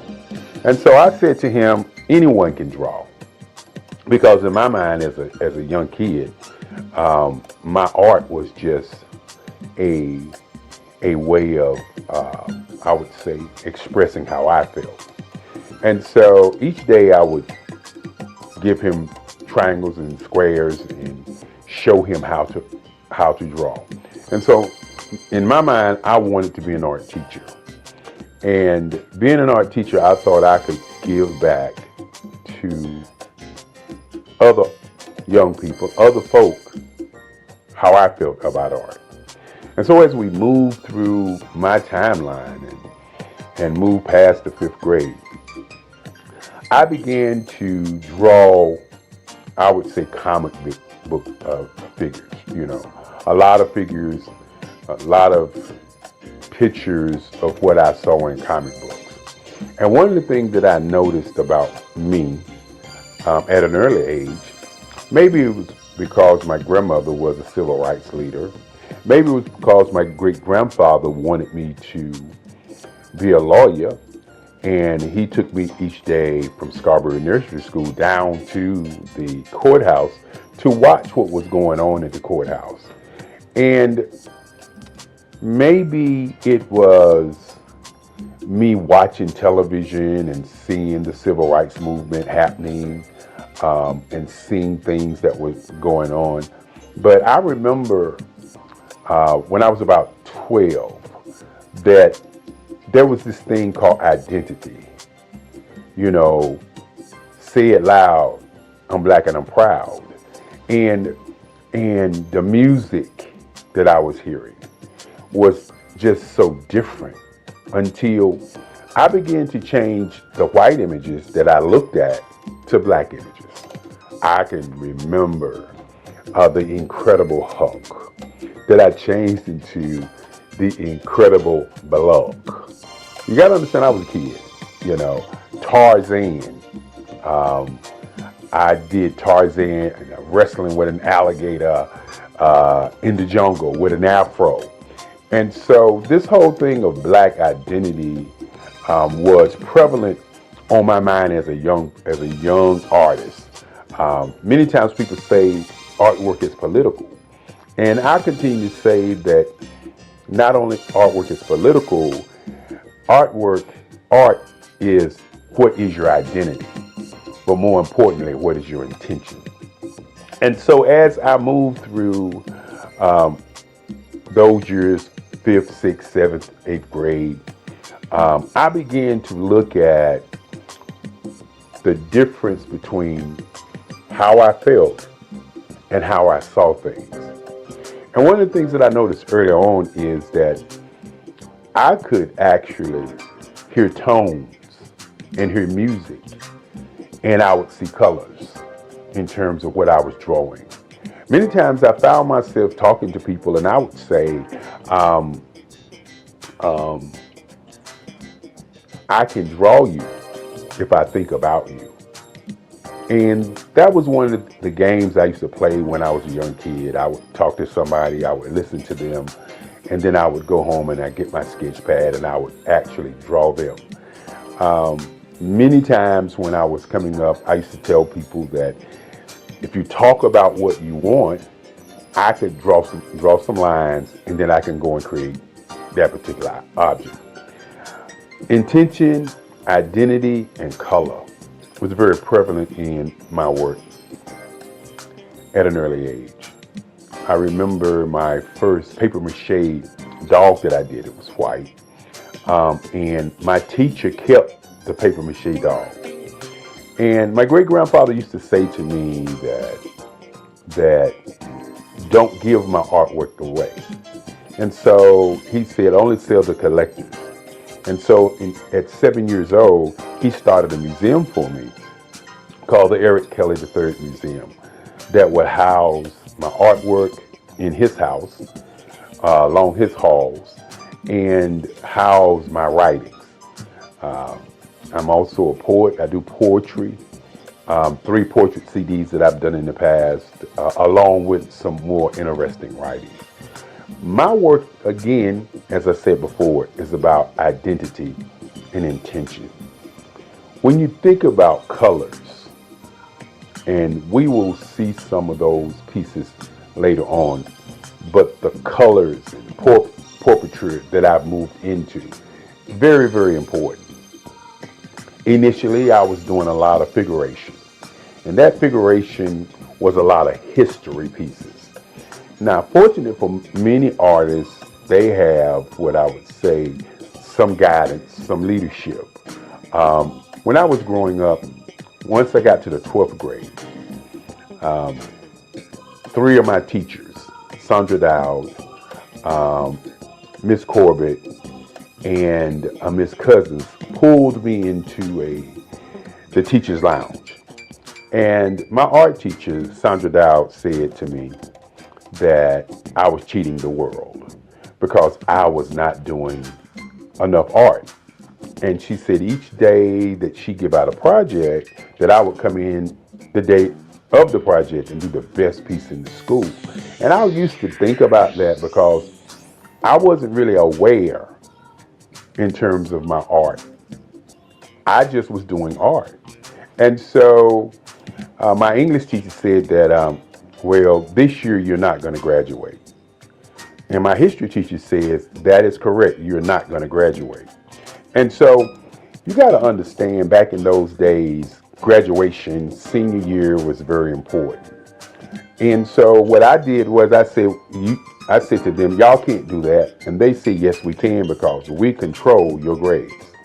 And so I sat there and I listened to them as they began to tell me what they wanted me to do my senior year so that I could do more art. And many times when you have people that come into your life and say they want you to do something and you have your own mission and ideas of what you want to do, sometimes you just, don't do it. But in those days, I was the guy who was very popular in high school. So I thought to myself, this is only a challenge. And so each morning, I would draw for my English class, the Macbeth, the Odyssey. For my history class, which was a Black history class, I would draw about the transatlantic slave trade, great African Americans who went on before, like Crispus Attucks, Martin Luther King, Marcus Mosiah Garvey, Malcolm X. And these are the kind of pictures that I was drawing. They were historical figures. And I found myself doing the work late at night and bringing those pieces to high school and give them to the teachers the day of.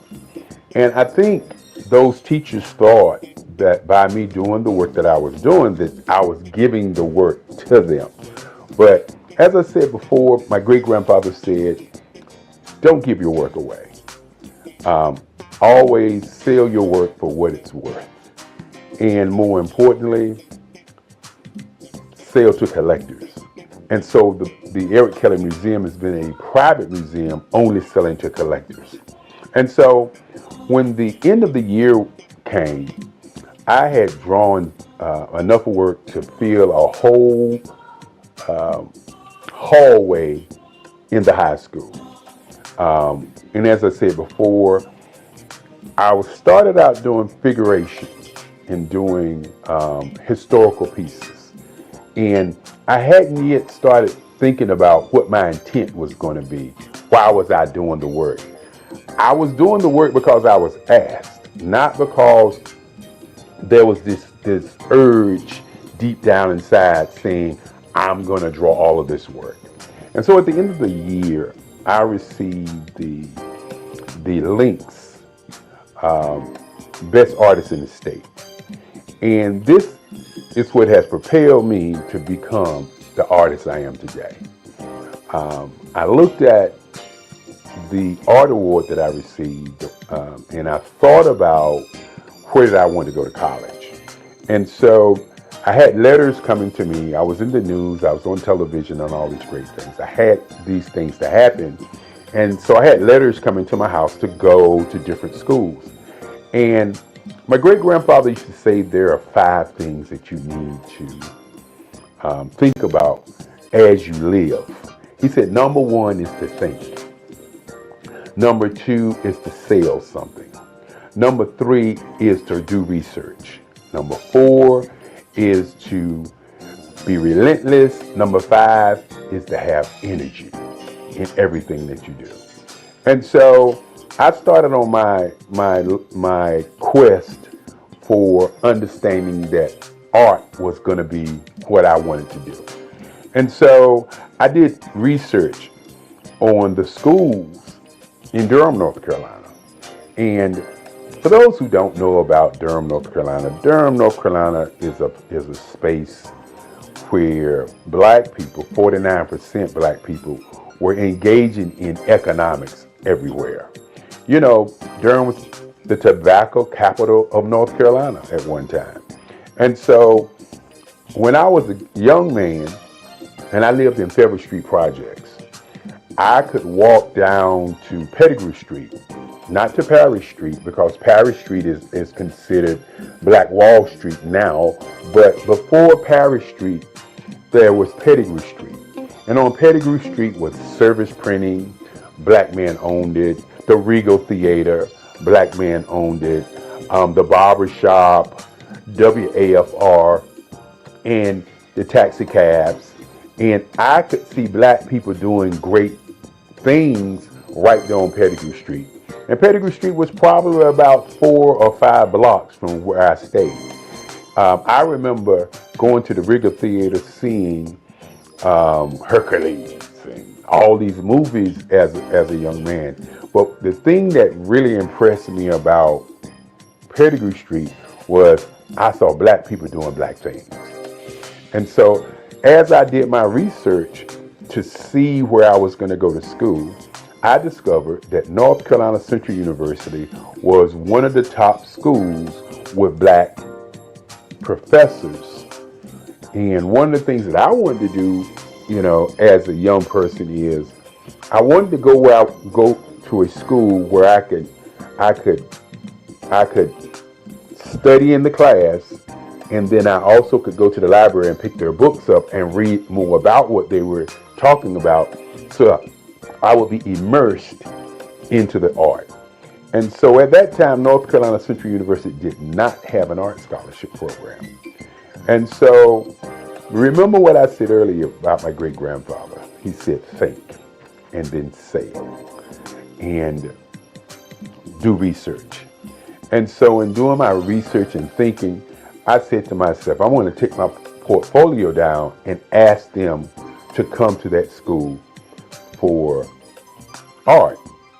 Now, many people don't know, and I didn't know at the time, that Ernie Barnes, who is one of the greatest artists who've ever come out of Durham, North Carolina, didn't know that Ernie Barnes had gone to North Carolina Central University. That was not, in my mind, something that I knew.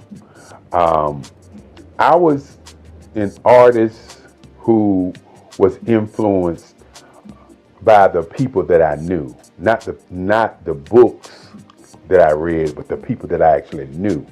And so I took my portfolio down to Atlanta Henderson at North Carolina Central University.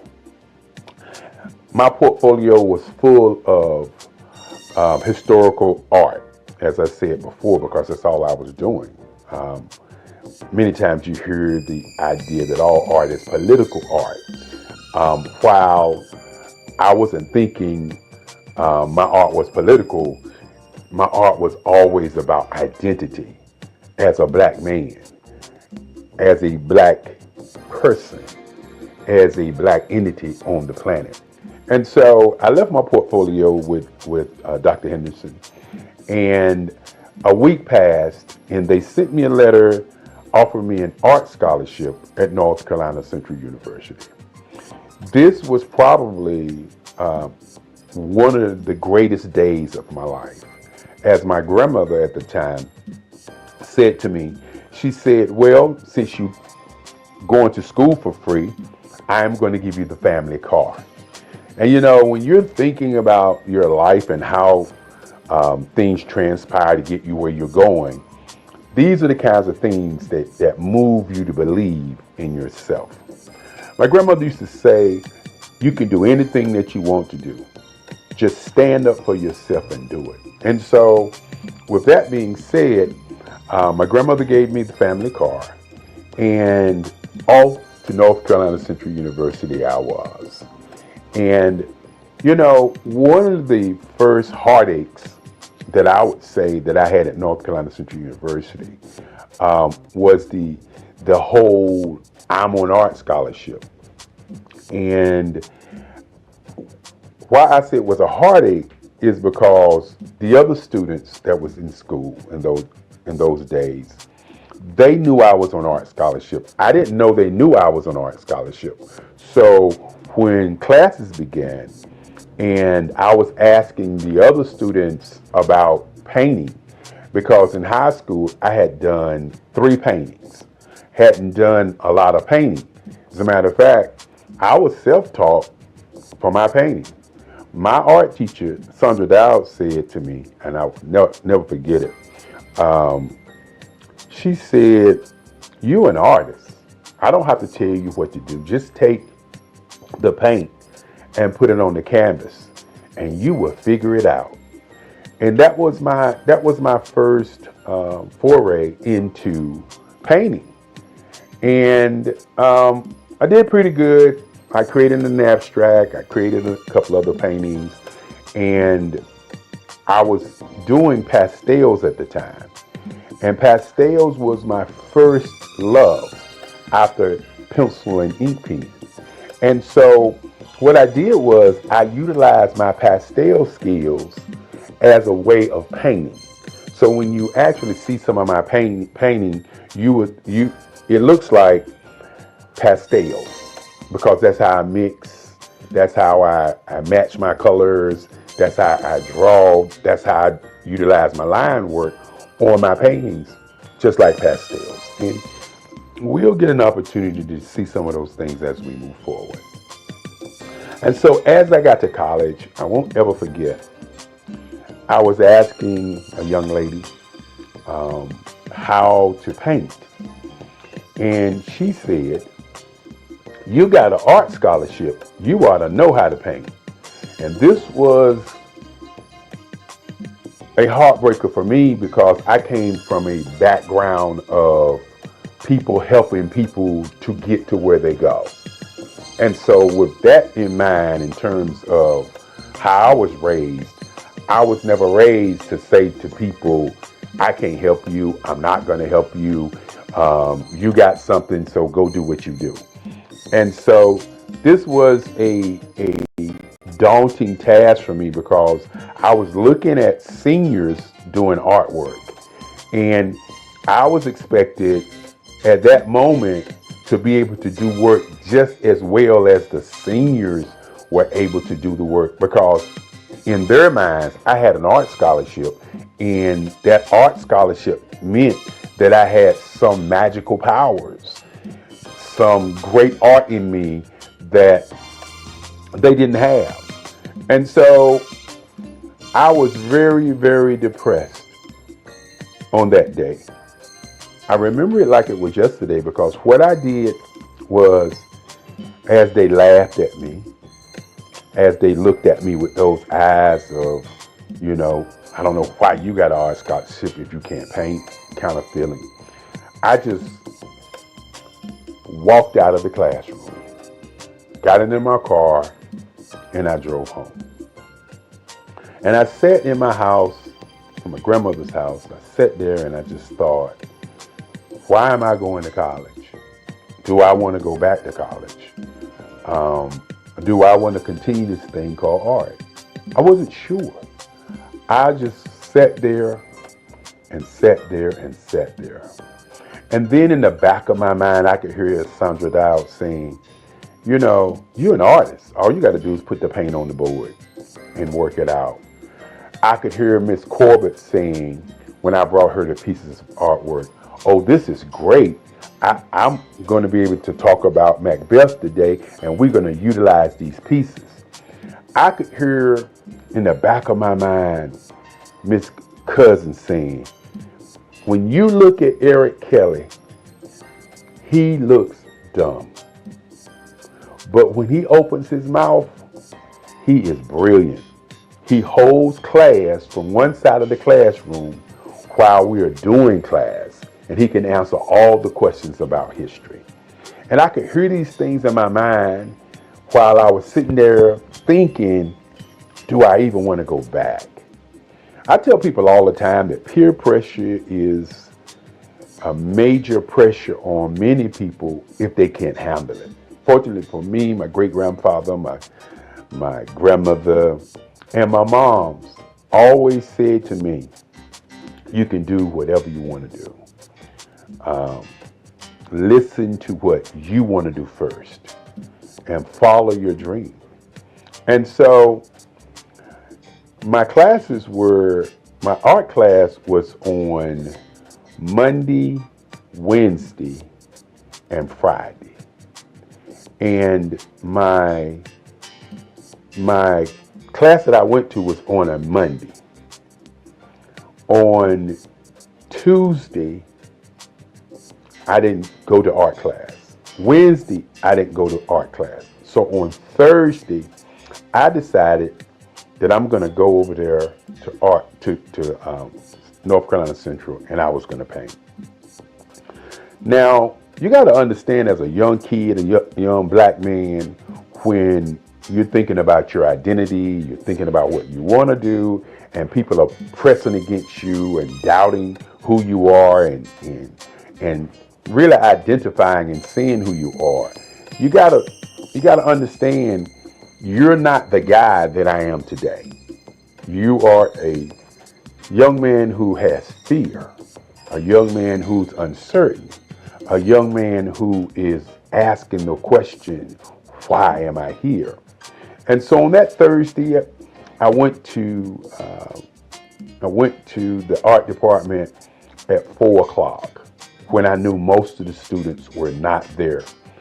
And I went to my board and I pulled out my paints and I started painting.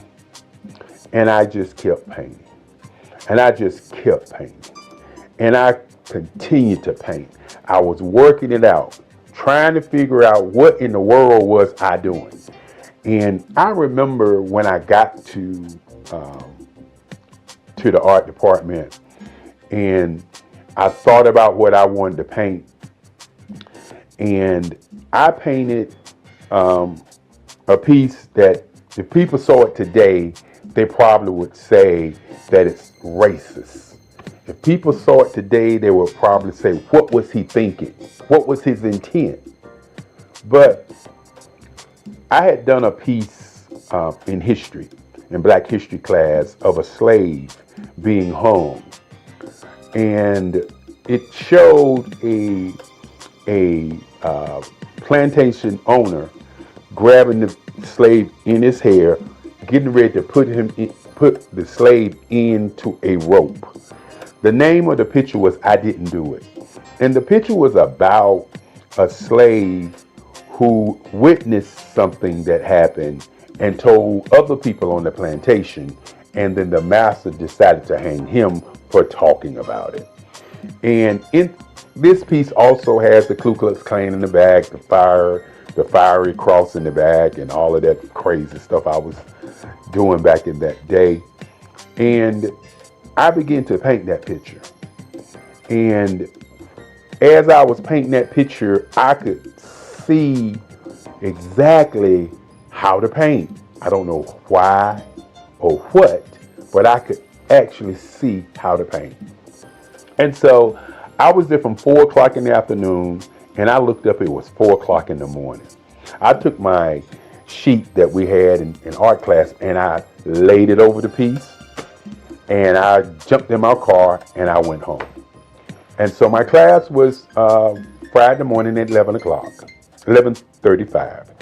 And so I got to class late that day, and somebody had pulled my sheet off of my painting, and the whole entire class was standing around my piece.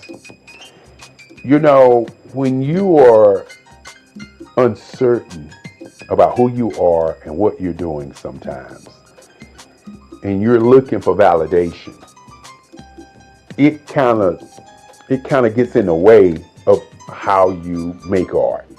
And what I mean by that is, I was not looking for validation. I was looking for how to paint.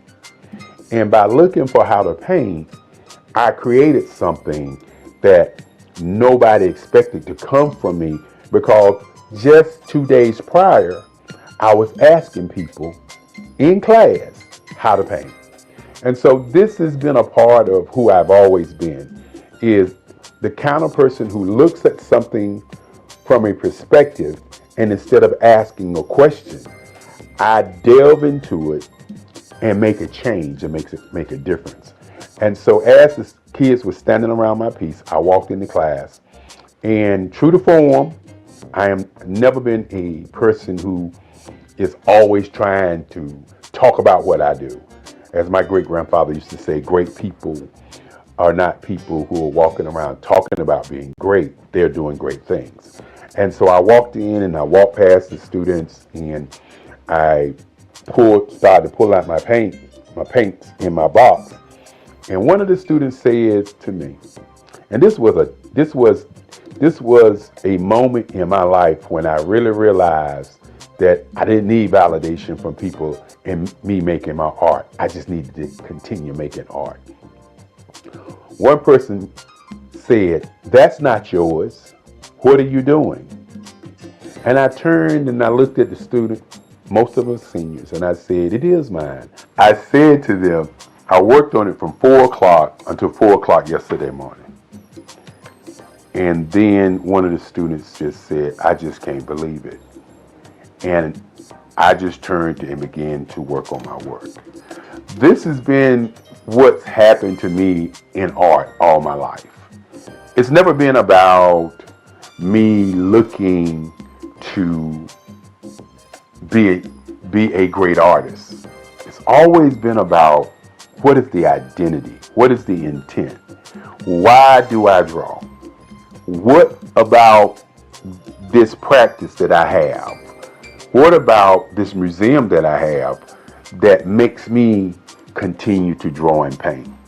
And so in college, it was very, very interesting after that time as I created my first piece. And then all of a sudden, the other students start asking me questions about how I did it. And that was more important to me than anything else. Not that I did it, but being asked how.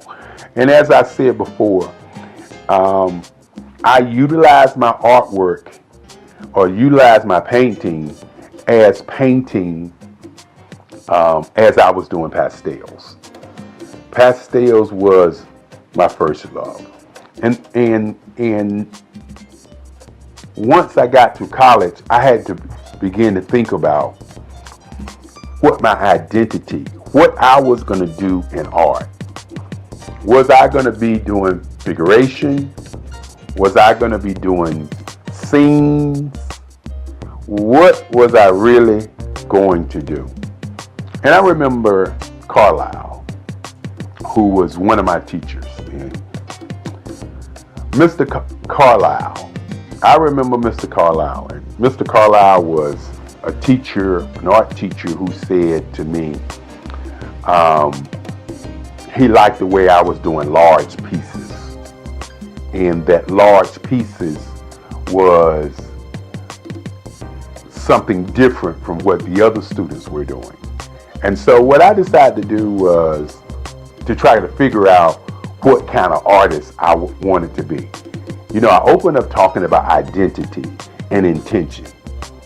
And I'm going to talk about power and color and emotions later. But what kind of artist was I going to be?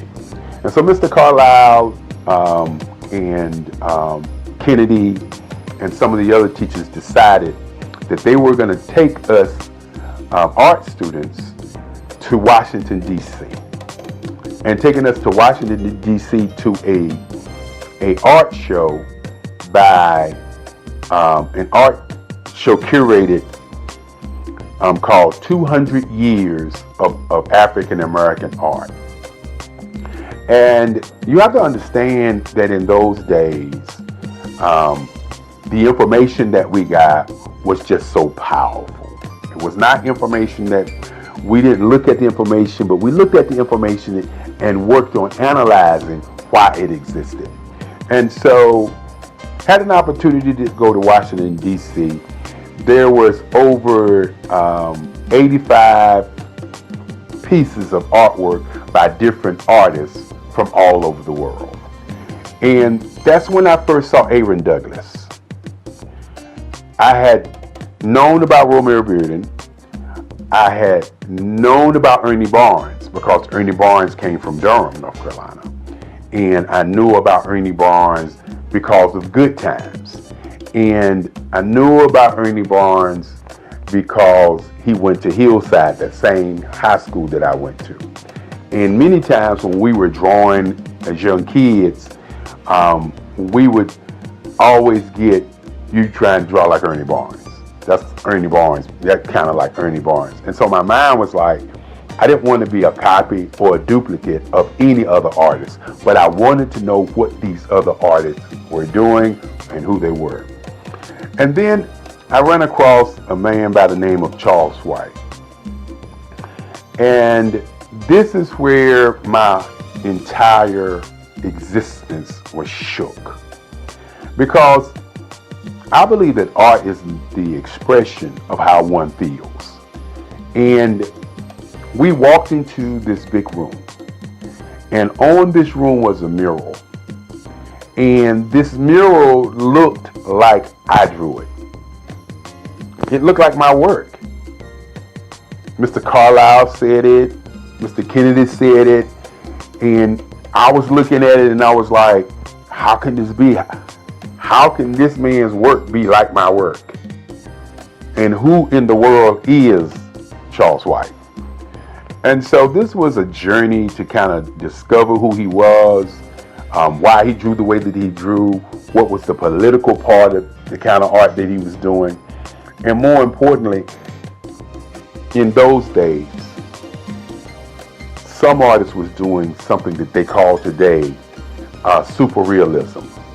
And that's what Charles was doing. Charles was drawing these pieces with asymmetrical lines, and the line work was just so awesome. And so after discovering Charles White, I began to study Charles White. And of course, I was always studying Ernie Barnes. And so I had to figure out what I was going to put in the art canon. Was I going to continue to draw these kinds of pieces like the Charles Whites? Was I going to continue to draw the pieces like Ernie Barnes? And so I talk about intention and identity and what my work really represents. And what I say to many people, that my work represents world peace. That's what my work represents. The colors that I use, the line work that I use. I'll share with you a little bit later some of the pieces and some of the line work that I do. But my work is about bringing people together, having them to see each other without seeing black or seeing white, without seeing color. I decided that I would do portraits, instead of doing themed pictures. Now, I still do theme and scene work also, but I decided that I would do portraiture, that I would do portraits, and that I would take colors and use them as emotional tones. Many times I sit down and then I hear music and I see colors. I hear people having conversations, I see colors. And so I decided that doing portraits of people and how they feel and how they look would be an impact on how people feel. And so I can remember going to New York City during the summers and just sitting on the stoop in Harlem and just watch people go by and just try to see what they were thinking. You know, they was arguing, how the intensity of that argument was, and the facial expressions. And I was always amazed by how people reacted. And each time that I would see people responding or moving, I would always see a different color that I could see in my paintings. And so I started drawing pieces in colors. And so my work has morphed from just doing the figuration into just doing portraiture, even though my next series of paintings are going to be dedicated to Black women. That's going to be an awesome set of work that I'm going to work on. I can't wait. And so when you look at my work and you look at my portraits, you'll notice that I'm working to capture an emotion. When I do a piece in green and white, I'm looking at capturing an emotion. When I do a piece in a red, white, and blue, or as the Nipsey Hussle piece that I did, or as I would say, the rap piece that I did, which is a piece that shows the California colors, the American colors, and the African colors. And so I'm utilizing all these colors to make you, the viewer, see an emotion and get a feeling from that particular piece. My intent is to push you away from looking at a scene, but looking at how somebody is being seen. And that's what my portraiture work is all about. For the last 20 years, I've worked on work that transcends time.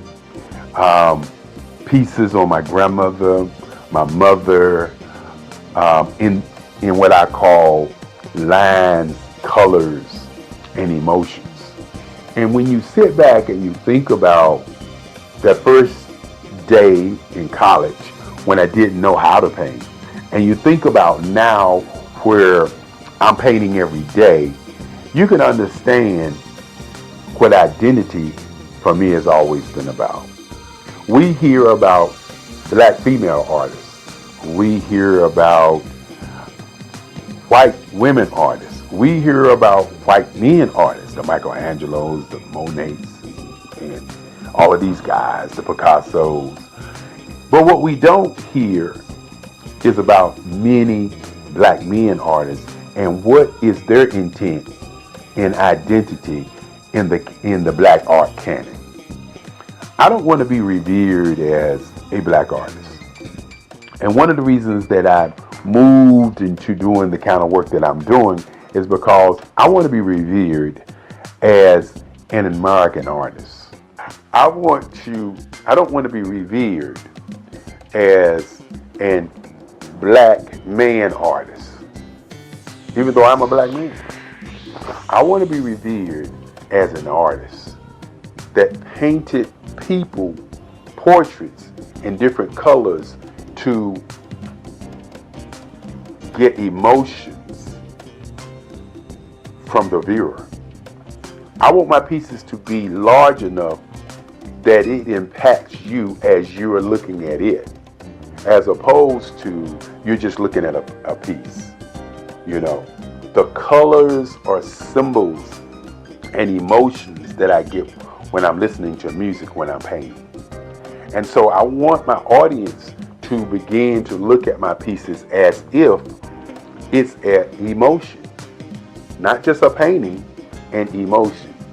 And when you talk about all art being political, my work is about, again, how do we develop world peace through art? And I believe the way that we get to world peace through art is by stop looking at art as being black or being white and looking at art as an entity of making, or as some people say, as creating a piece where you get emotions, where you get feelings, where you get an idea of what my intent is when I was actually creating or making the art. That is kind of where I am today in terms of my work. When you think about my great-grandfather, so many years ago when I was 7 years old, walking into my bedroom saying that he wanted me to be a lawyer, and he asked me what did I want to be, and I said I wanted to be an artist. And at that moment, he made a decision to create for me the Eric Kelly III Museum. After we went to look at museums to see what they were about, you have to understand that the future of what I would like to see happen is museums for artists who have been marginalized, for people who we don't talk about. Why is there not an Ernie Barnes Museum in Durham, North Carolina? Why is there not a Romer Bearden Museum in his hometown? Why is there not a museum for black artists so that our young people can see how they went through the process of how they do work? And so with my museum, it's been kind of a blueprint for these kinds of things.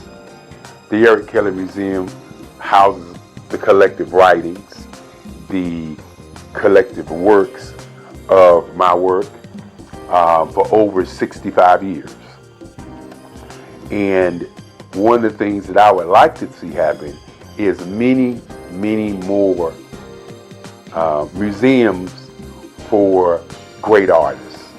When you sit back and you talk about Basquiat, for example, great artist, a New York artist, where's his museum? Where's a place or a space for us to go and see his work? I talked about Ernie Barnes, or Charles White, for instance. Where can we go and learn about Charles White? Another gentleman, and I could go on and talk about the Kennedy Wiley, who's doing awesome work, Lisa Butler, who's doing awesome work, Mark Bradford, who's doing awesome work. We can go around the country and around the world and see the Van Gogh Museum. We can see the Richard Steele's work, Clifford Steele, work. We can see all of these white artists around the world. Museums. Where are the black museums for our young people to see the greatness of these artists who have gone on before us? You know, I also do photography work, and Gordon Parks was a great photographer. But think about it for a moment. Other than seeing the exhibit of Gordon Parks photography, where can you go and study him, the man?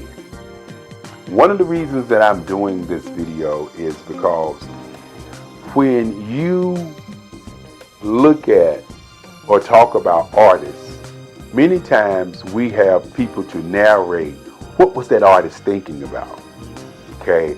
and what was he feeling about what he was doing. And you don't get the conversation from the artists. The artists don't talk about the line work. The artists don't talk about the color. The artists don't talk about how he got to where he is. It's always somebody else talking about how he got there. Van Gogh, for instance, they talk about him cutting off his ear and sending it to somebody. They talk about the Starry Night piece. From their perspective, they don't talk about, or we don't hear Van Gogh say, well, the reason I did Starry Night because I was depressed and I just thought tonight this was a piece I was studying to do these kinds of things, and this how the Starry Night happened. We don't get that story. So you really don't know the intent. And so I want to do a conversation about the intent of my work. My portraits, my lines and my colors are put together in a way to pull from you an emotion of how you feel about people on the planet. My pieces are human landscapes. I want you to look at my work and see the lines as the age of the people who I'm painting. When I talk about sitting in North Carolina on my stoop, or sitting in New York City, or going to Chicago, going to New Orleans, going to California, and going to all these different places and watching people, I want you to understand that I'm watching people to see how they move, how they react, how they respond, what makes them them. And so when you see my work, you may see a piece and say, that looks like this person, or that looks like that person, or that looks like this woman or this man. Well, what I do is I watch people and then I create the feeling that I got from those people. So while my pieces may look like certain folk, in my mind, they are sending out a message of emotion, feelings, and ideas and presence. And that's my intent. My intent is not to just paint pictures and you like them. My intent is to pull something from you deep down. My pieces are spiritual. The lines sometimes remind you of African mask. The lines remind you of lights and darks. The lines remind you of energy, of hope and presence. That's why I do the work that I do. Now, I could easily do figurative work. I could easily do scenes. But I had to ask myself one question. How do I do something that's going to be different, that's going to stand the test of time and say Eric Kelly III was here? And this was his work. This was his style. This is what he was thinking as he did artwork. And so as you look at my work, my earlier pieces, as I said before, were historical pieces, historical places in time. And then you look at my work now, you'll notice that I've morphed into doing work that brings about that whole emotional feeling from you to the work. And that's where we are today.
Hello, I am Dr. Eric Kelly III, the visionary strategist and founder of the Black Business Olympics. I invite you to showcase your Black-owned businesses on the Black Business Network global stage. The Black Business Olympics is a global Black Business Network platform that propels Black-owned businesses into the international spotlight. By showcasing your business on the Black Business Olympics platform, you can reach a worldwide audience of potential customers, partners, and investors. You can also establish yourself as a thought leader, an expert in your field, attract lucrative partnerships, and more speaking engagements. In addition, the Black Business Olympics platform provides a valuable opportunity to connect and collaborate with like-minded entrepreneurs and business professionals from around the world. This can lead to new business opportunities, ideas, and relationships. Finally, by sharing your story and expertise on the Black Business Olympics platform, you can inspire and empower others. This is a powerful way to make a positive impact on the world and leave a lasting legacy. If you are a Black-owned business owner, I encourage you to seize the opportunity to showcase your business on the Black Business Olympics platform. It is a once-in-a-lifetime opportunity to make an indelible mark on the world. Be one of the 1,000 visionary entrepreneurs who are changing students' lives, shaping industries, and leaving an unforgettable legacy for their families. Unleash your voice on our global stage and watch your business thrive. Black Business Olympics is one of the largest Black business showcases in the history of Black business in the world. Yes, the entire world.